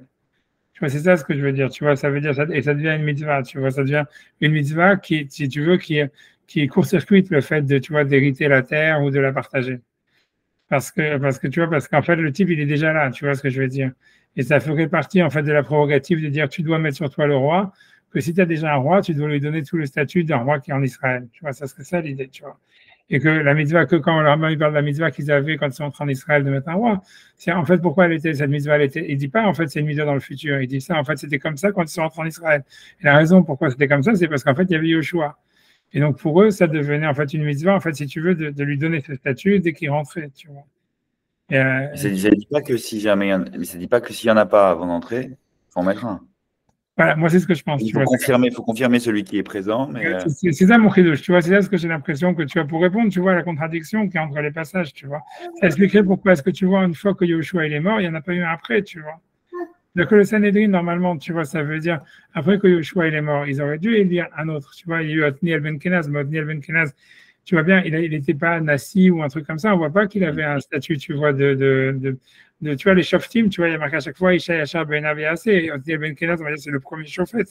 Mais ça veut dire, tu vois, il n'a pas pris la suite de Yoshua, tu vois, Moshe, il était comme un roi, Yoshua, il avait un statut de roi, mais après ça, tu vois, Othniel Ben Kenaz, il n'a plus le statut de roi, tu vois. Et tu peux te poser la question, mais pourquoi, tu vois, c'est-à-dire, puisqu'il y a une mitzvah de Som Tassim Alech HaMelech et tout ça, etc. Mais tu vois, ça veut dire, en fait, que tu vois, ça veut dire, l'idée, ça veut dire simple, ça veut dire que, en fait, on reste sur ce que la Gemara dans Kiddushin, elle a dit, que la véritable mitzvah, l'obligation réelle, elle est après le partage de la terre et après avoir détruit tous les ennemis. Or, à la mort de Yoshua, il n'avait pas fini la conquête de la terre, il n'y avait pas encore la paix avec tous les ennemis. Donc, c'est-à-dire, le Sanhedrin, il n'était pas obligé de demander, ni le peuple, de demander au Navi, de demander un roi. Mais, tu vois, et ça, le Rambam, il est d'accord, et tu vois bien que ça s'est passé sur la mais que tu vois, à l'entrée d'Israël, par contre, quand il y avait déjà Yoshua, là, le Rambam, il te dit, il avait, ce que la Gemara dit dans Kiddushin, il avait une mitzvah de mettre le roi, parce qu'en fait, comme il y a une mitzvah de craindre le roi, et il y avait déjà un roi, donc cette mitzvah de craindre le roi, comme il dit Rabbi Yehuda, elle impliquait la mitzvah de le nommer roi complètement, tu vois. Mais ça s'explique, ça s'est appliqué à Yoshua parce que Yoshua, à l'époque, quand les Juifs sont entrés en Égypte, en Israël, parce qu'il y avait déjà un roi à ce moment-là, tu vois, il y avait déjà Yoshua. Mais si tu comprends, s'il n'y avait pas eu ce roi de Chutz alors il n'y aurait pas une mitzvah, justement, en entrant en Israël, de mettre un roi, tu vois. C'est pour ça que le Rambam, il ne dit pas, quand les Juifs vont rentrer en Israël, ils vont avoir une mitzvah de mettre un roi. Il dit simplement, quand eux, ils sont rentrés en Israël, ils ont eu ces 3 mitzvahs. Mais tu vois, c'est possible, tu vois, que, tu vois, ça veut dire, les trucs, quand ils sont en Israël, tu vois, ils ont pas, tu vois, ça veut dire, ils ont peut-être pas cette mitzvah, tu vois, ça veut dire, c'est ça ce que ça veut dire, tu vois, c'est dans le Rambam, mais c'est pour ça que tu vois que c'est comme ça, tu vois, en fait, que moi je pense, tu vois, cette histoire-là, tu vois, c'est une des directions. Il y a pas, en fait, à partir du moment où on rentre sans, il n'y a plus besoin, quoi.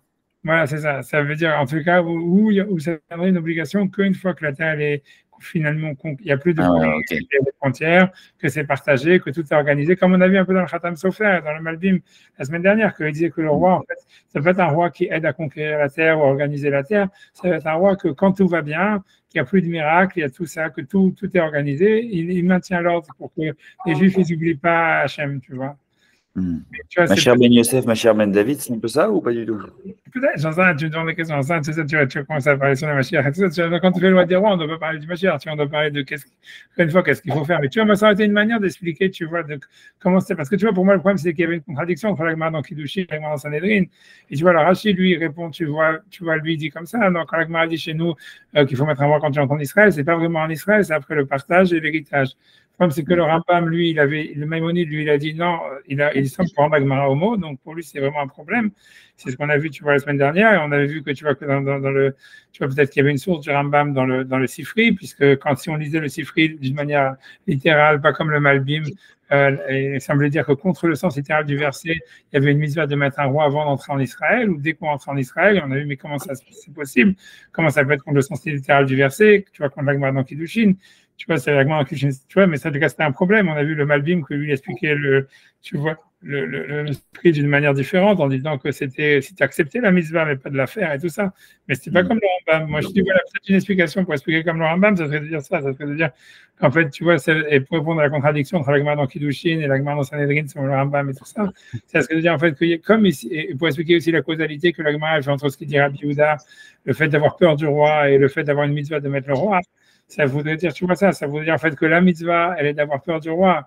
Et donc, en fait, normalement, tu vois, ça veut dire normalement, et à cause de ça, comme ils avaient un roi qui était, et cette mitzvah, elle est même en extérieur d'Israël, comme ils avaient déjà Yoshua qui était roi, donc dans la mitzvah cette mitzvah de Som Tassim Alecha Melech, tu mettras sur toi un roi, ça veut dire d'avoir peur du roi, elle impliquait qu'il fallait le nommer officiellement quand ils sont arrivés en Israël. C'est pour ça que c'était venu pour une mitzvah. Et c'est ce que l'Agmara dit. Et ainsi, Rabbi Yehuda a dit que les Juifs, quand ils sont entrés en Israël, ils ont eu tout de suite la mitzvah de nommer un roi qui était Yoshua, tu vois. Et tu vois, tu vois, c'est ça ce que ça veut dire. Et même si jamais, parce que j'avais posé l'autre question, on disait voilà, mais Rabbi aussi, il pense la même chose, qu'il y avait une mitzvah de mettre un roi quand ils sont entrés en Israël, alors qu'il ne pense pas que la mitzvah c'était pas pour leur faire peur. Et tu peux dire quand même, tu vois, tu veux dire que Rabbi aussi il est d'accord, sauf que lui il pense que la mitzvah de Sam Tassim Alech Hamelach, lui il a dit la mitzvah il est de nommer un roi. C'est pour ça que lui il dit en fait que quand Shmuel il a parlé au peuple en leur disant voilà le roi il aura tous ces droits-là, lui il dit c'est la halacha parce qu'il y a la mitzvah de nommer un roi. Mais il est d'accord aussi, tu vois, c'est possible qu'il soit aussi d'accord qu'il y a aussi d'avoir peur du roi. Et c'est pour ça que lui, en fait, il est d'accord aussi qu'il y a une mitzvah, si tu veux, tu vois, comment dire, de mettre quand ils sont rentrés en Israël, il y avait une mitzvah comme roi, parce qu'il fallait qu'ils aient peur de lui et qu'il le nomme, etc. Tu vois, c'est pas contradictoire, tu vois, ça veut dire que ce que l'Agmara dit, quand l'Agmara dit Vechen sur Rabbi Yehuda, en disant que, parce que lui dit il faut avoir peur du roi, donc c'est pour ça qu'il y avait une mitzvah de mettre un roi, tu vois, ça veut dire oui, ça veut dire ça explique. Tu vois, la mitzvah, elle était sur, tu vois, dès qu'ils sont en train de etc.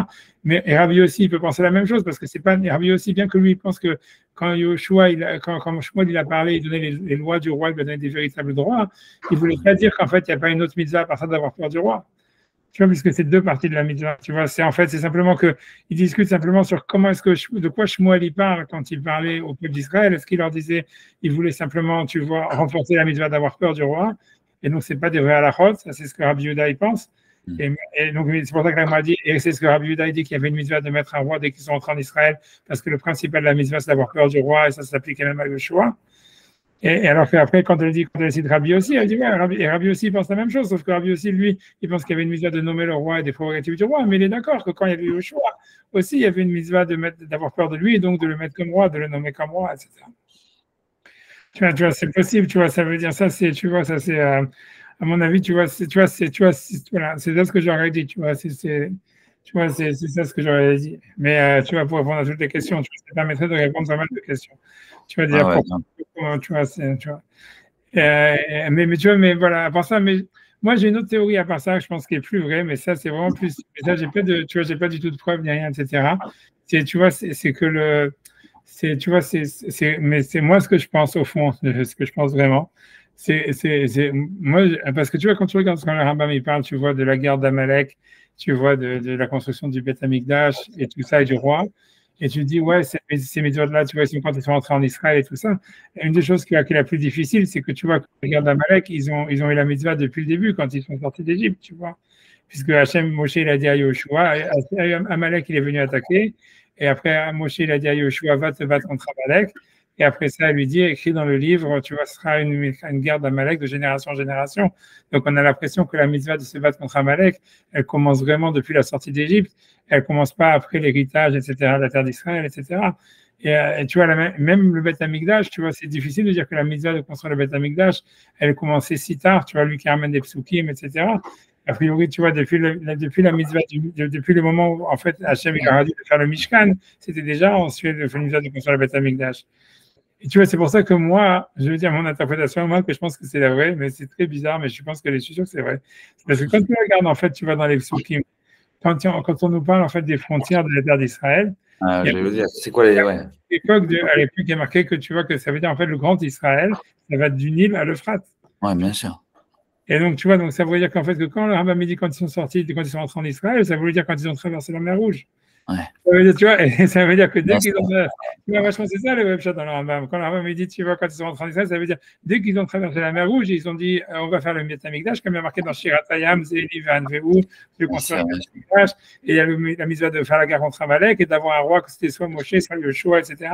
Tu vois, moi, je pense que c'est ça le vrai chat, tu vois, dans le Rambam. Tu vois, parce que sinon t'as plein de questions, tu vois.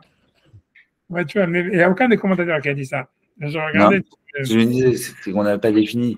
Et d'ailleurs, Rachi, à chaque fois, il se limite en disant quand on va traverser le Nahal et tout. Parce qu'en fait, l'idée, pour être honnête, c'est que tu vois, Nahal Mitzrayim, parce que dans la frontière, si tu veux, je ne sais pas comment ça s'appelle le sud, on va dire, en fait, ça va jusqu'à Nahal Mitzrayim.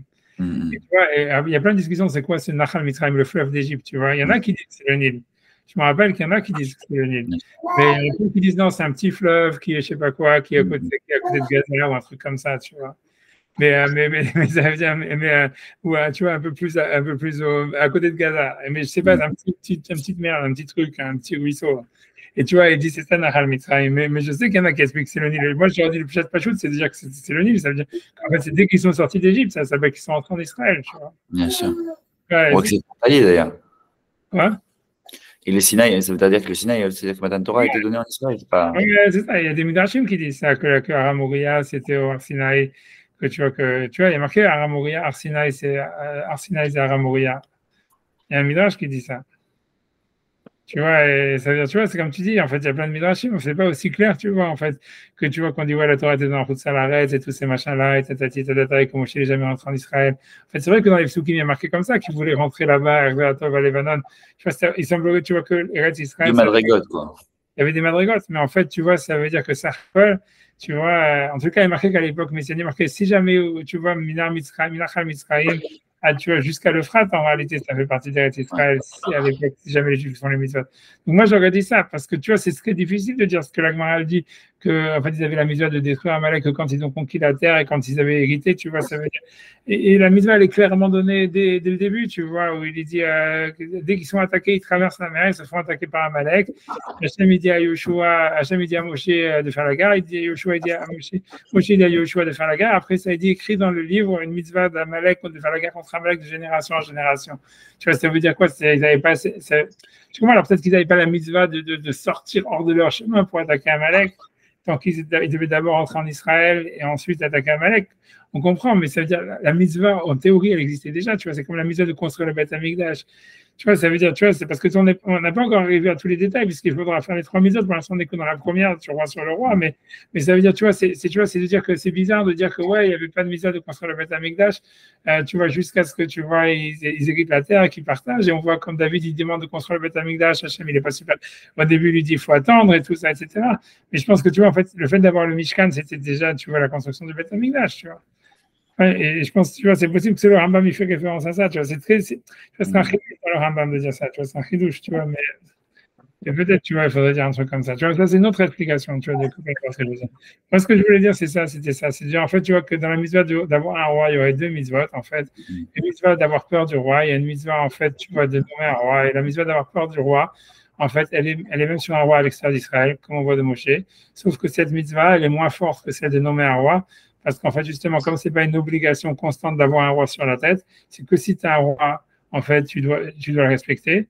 Donc, l'idée, c'est que quand ils sont arrivés en Israël, ne pas nommer Yoshua comme roi d'Israël, ça aurait été un manque de respect par rapport à lui. Donc, ça aurait été transgressé la mitzvah d'avoir peur du roi, tu comprends? Qui était en salarié. Donc, ils se sont retrouvés de facto avec une mitzvah de nommer un roi, tu vois, de donner à Yoshua le statut de roi comme étant en Israël, comme un roi d'Israël, comme un roi habitant en Israël qui ne veut pas être mochel sur son kavod, etc. Tu vois, on le voit à plusieurs reprises que Yoshua ne pouvait pas être mochel sur son kavod. Tu vois, quand dans d'autres endroits, tu vois, mais ça veut dire, ça serait, tu vois, ça veut dire, l'idée c'est que c'était ça la mitzvah qu'ils avaient, parce qu'en fait, voilà, qui était inclus dans la mitzvah de respecter, tu vois, le roi. Et si tu veux, après ça, parce que tu vois, en fait, si tu veux, voilà, mais tu vois, ce que je veux dire, c'est tout. Tu vois, pour moi, c'est, parce que j'ai vu il y a un commentateur, tu vois, qui s'appelle, tu vois, ça, c'est ce que j'ai pensé, un commentateur qui s'appelle, je te dis, je dis, il s'appelle attends, j'espère le coup de Bet David ou un truc comme ça. J'ai trouvé, tu vois, ça veut dire, tu vois, c'est Malchut Ben David que lui dit en fait, ouais, que la royauté elle est liée avec Eretz Israël et qu'il ne peut y avoir de roi en route Salaretz, etc. Et que le Tzibour en route Salaretz, il est pas considéré comme un Tzibour. Mais tu vois, ce que je veux dire, après ça, si tu veux, il y a une autre Gemara où on voit bien que, en fait, il y a des rois, ça veut dire on peut avoir le statut de roi d'Israël à l'extérieur d'Israël. Et que le statut de roi, en fait, il n'est pas du tout dépendant du fait que les Juifs, en fait, ça veut dire, grosso modo, ça veut dire qu'il peut y avoir un roi qui a un statut de roi complètement à l'extérieur d'Israël, et ça peut exister. Ça veut dire, on va voir, si nous dans Rayot, si on pourra la faire, tu vois, ça veut dire, à l'époque de Bavel, la Gemara considérait que Rabban Gamliel, ou celui qui était déjà parti à l'extérieur d'Israël, il était considéré comme un roi parce que c'était lui qui avait le pouvoir, en fait, sur tous les Juifs de Babylonie, et que même les Juifs d'Israël, ils devaient l'écouter plus ou moins. Donc, en fait, ça veut dire, ça lui donnait le statut de roi pour amener le corban d'un roi, pour amener tout ça, bien que tu vois, en fait, il habitait à l'extérieur d'Israël et qu'il était, tu vois, ça veut dire, et donc on voit que même la majorité des Juifs, ils étaient à l'extérieur d'Israël, quoi. Donc, ce que ça veut dire, en fait, c'est qu'on voit de cette manière, on la fera la semaine prochaine, je pense que je vais m'arrêter là, tu vois, pour aujourd'hui, je pense comme ça, tu vois, ça veut dire, je sais pas, tu vois, ça veut dire, mais si on peut faire, si vous voulez, on peut la faire comme vous voulez, mais ça veut dire, on la fera, là, je pense qu'on est. Ah, voilà, c'est ça, tu vois, là, ok, je vais laisser tomber. Mais tu vois, mais en tout cas, ce que je veux dire, c'est que c'est encore un autre point dans cette histoire-là que on voit que, tu vois, ce que le Rambam dit, ouais, quand ils sont entrés en Israël, ils ont décidé de mettre un roi. On voit en fait qu'il y avait des rois déjà, à part Moshe, même plus tard dans l'histoire, qui avaient le statut de roi à l'Afrique, alors qu'ils n'habitaient pas en Israël et que les Juifs n'étaient pas en Israël. Donc, et Bavel, ça reste d'ailleurs, tu expliquerais pourquoi ils sont allés à Bavel, c'est que ça reste dans le rang de l'Euphrate, quoi. C'est pas. Ouais, peut-être. Ça dépend de quel côté de la rive tu es. Ah ouais. C'est comme le Nil, tu vois, c'est ça l'histoire. Ça de quel côté tu es. Ah, quoi, Bavel, c'est sur l'Euphrate. Ben ouais, ça veut dire, je pense, tu vois, ça veut dire, tu vois, il y a le, je sais plus quelle ville, Bagdad ou je sais pas quoi, et blablabla, tu vois, c'est entre les deux fleuves, tu vois, et donc je sais pas exactement, sûrement ça dépend de quel côté de la rive tu es.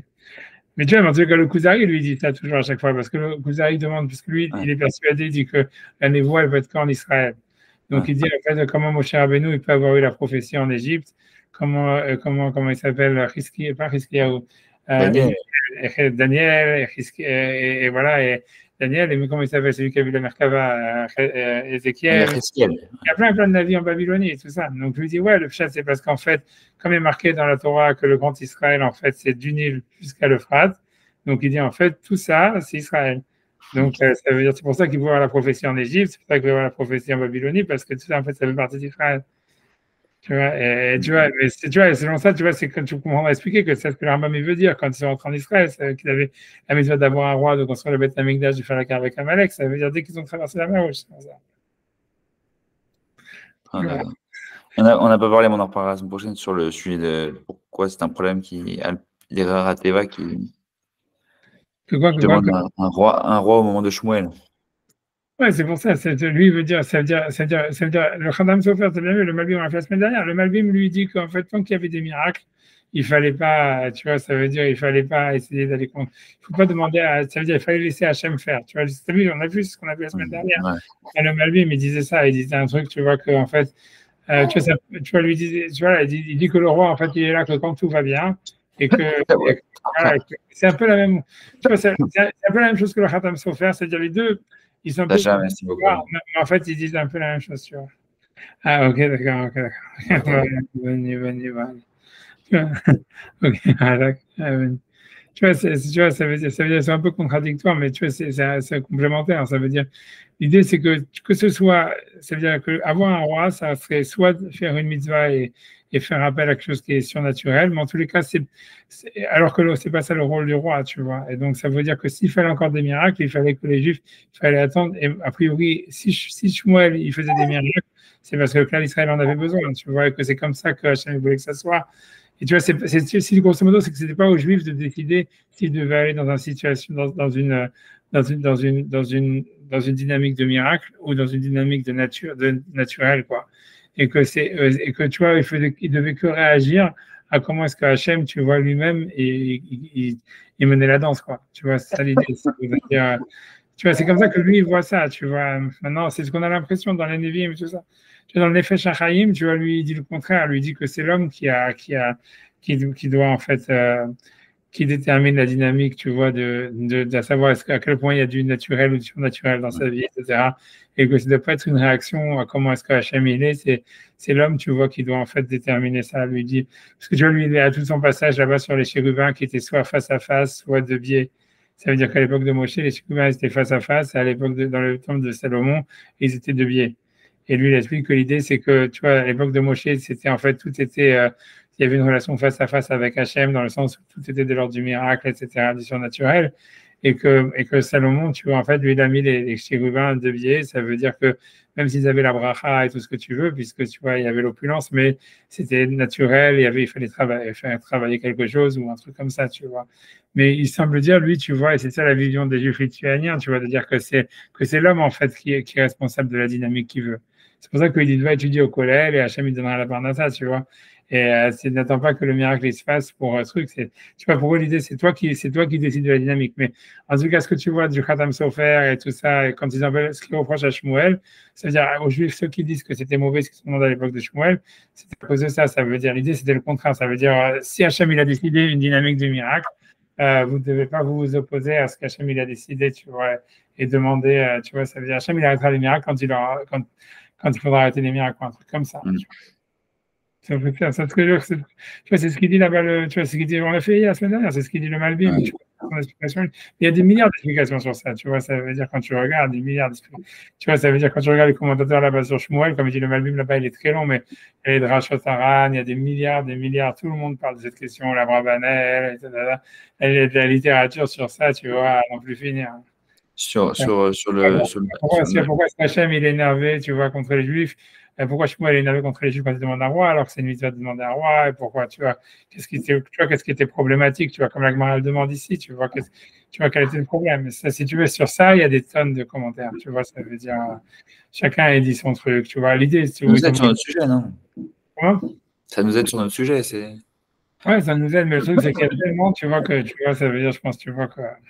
Tu vois, voilà, c'est ce que le Malbim dit. On a vu le Khatam Sofer a dit aussi un truc dans le même genre. Tu vois, il dit que, tu vois, que la mitzvah, ça veut dire demander un roi. Lui, il pense plus ou moins le contraire. Ça serait de dire, demander un roi, c'est demander du surnaturel parce que tu penses que la mitzvah, elle va t'aider. Il fallait pas faire ça. Un truc comme ça, tu vois. Tant que la terre, elle n'est pas conquise, tu vois. En fait, le Khatam Sofer et le Malbim, ils disent la même chose avec des arguments complètement opposés, tu vois. Ça veut dire, le Khatam Sofer, il disait, en fait, il dit en fait, il fallait pas, ça veut dire, il faut pas provoquer, il faut pas que ça soit, il fallait qu'il y ait rien de surnaturel dans la conquête d'Israël. Ouais.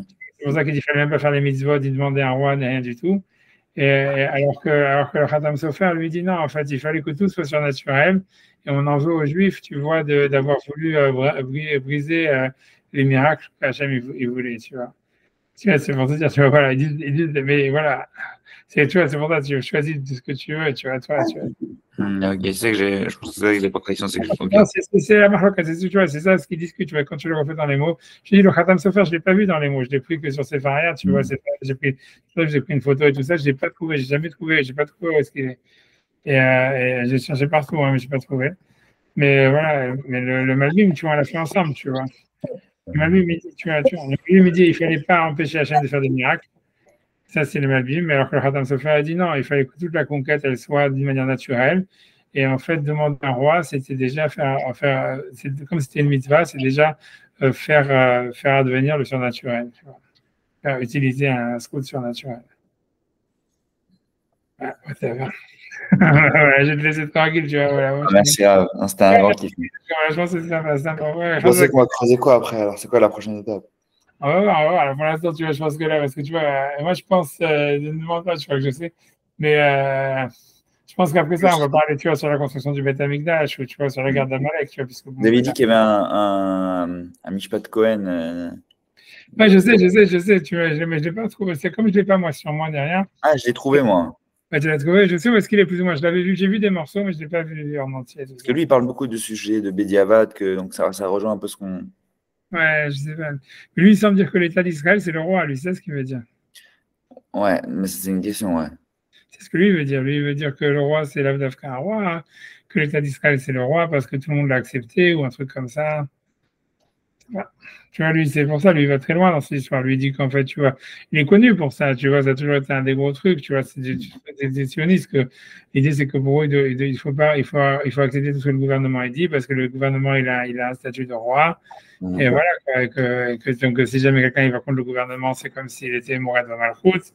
C'est pour ça qu'en fait, tu vois, tous les sionistes qui sont allés ça veut dire dans les shtachim, si jamais le gouvernement il pensait que c'était illégal, eux, ils devaient toujours dire que, tu vois, quand le gouvernement il a rendu les shtachim, tu vois, il y en a plein à chaque fois pour eux, c'était des drames parce que tu vois, il fallait écouter le gouvernement quoi qu'il arrive.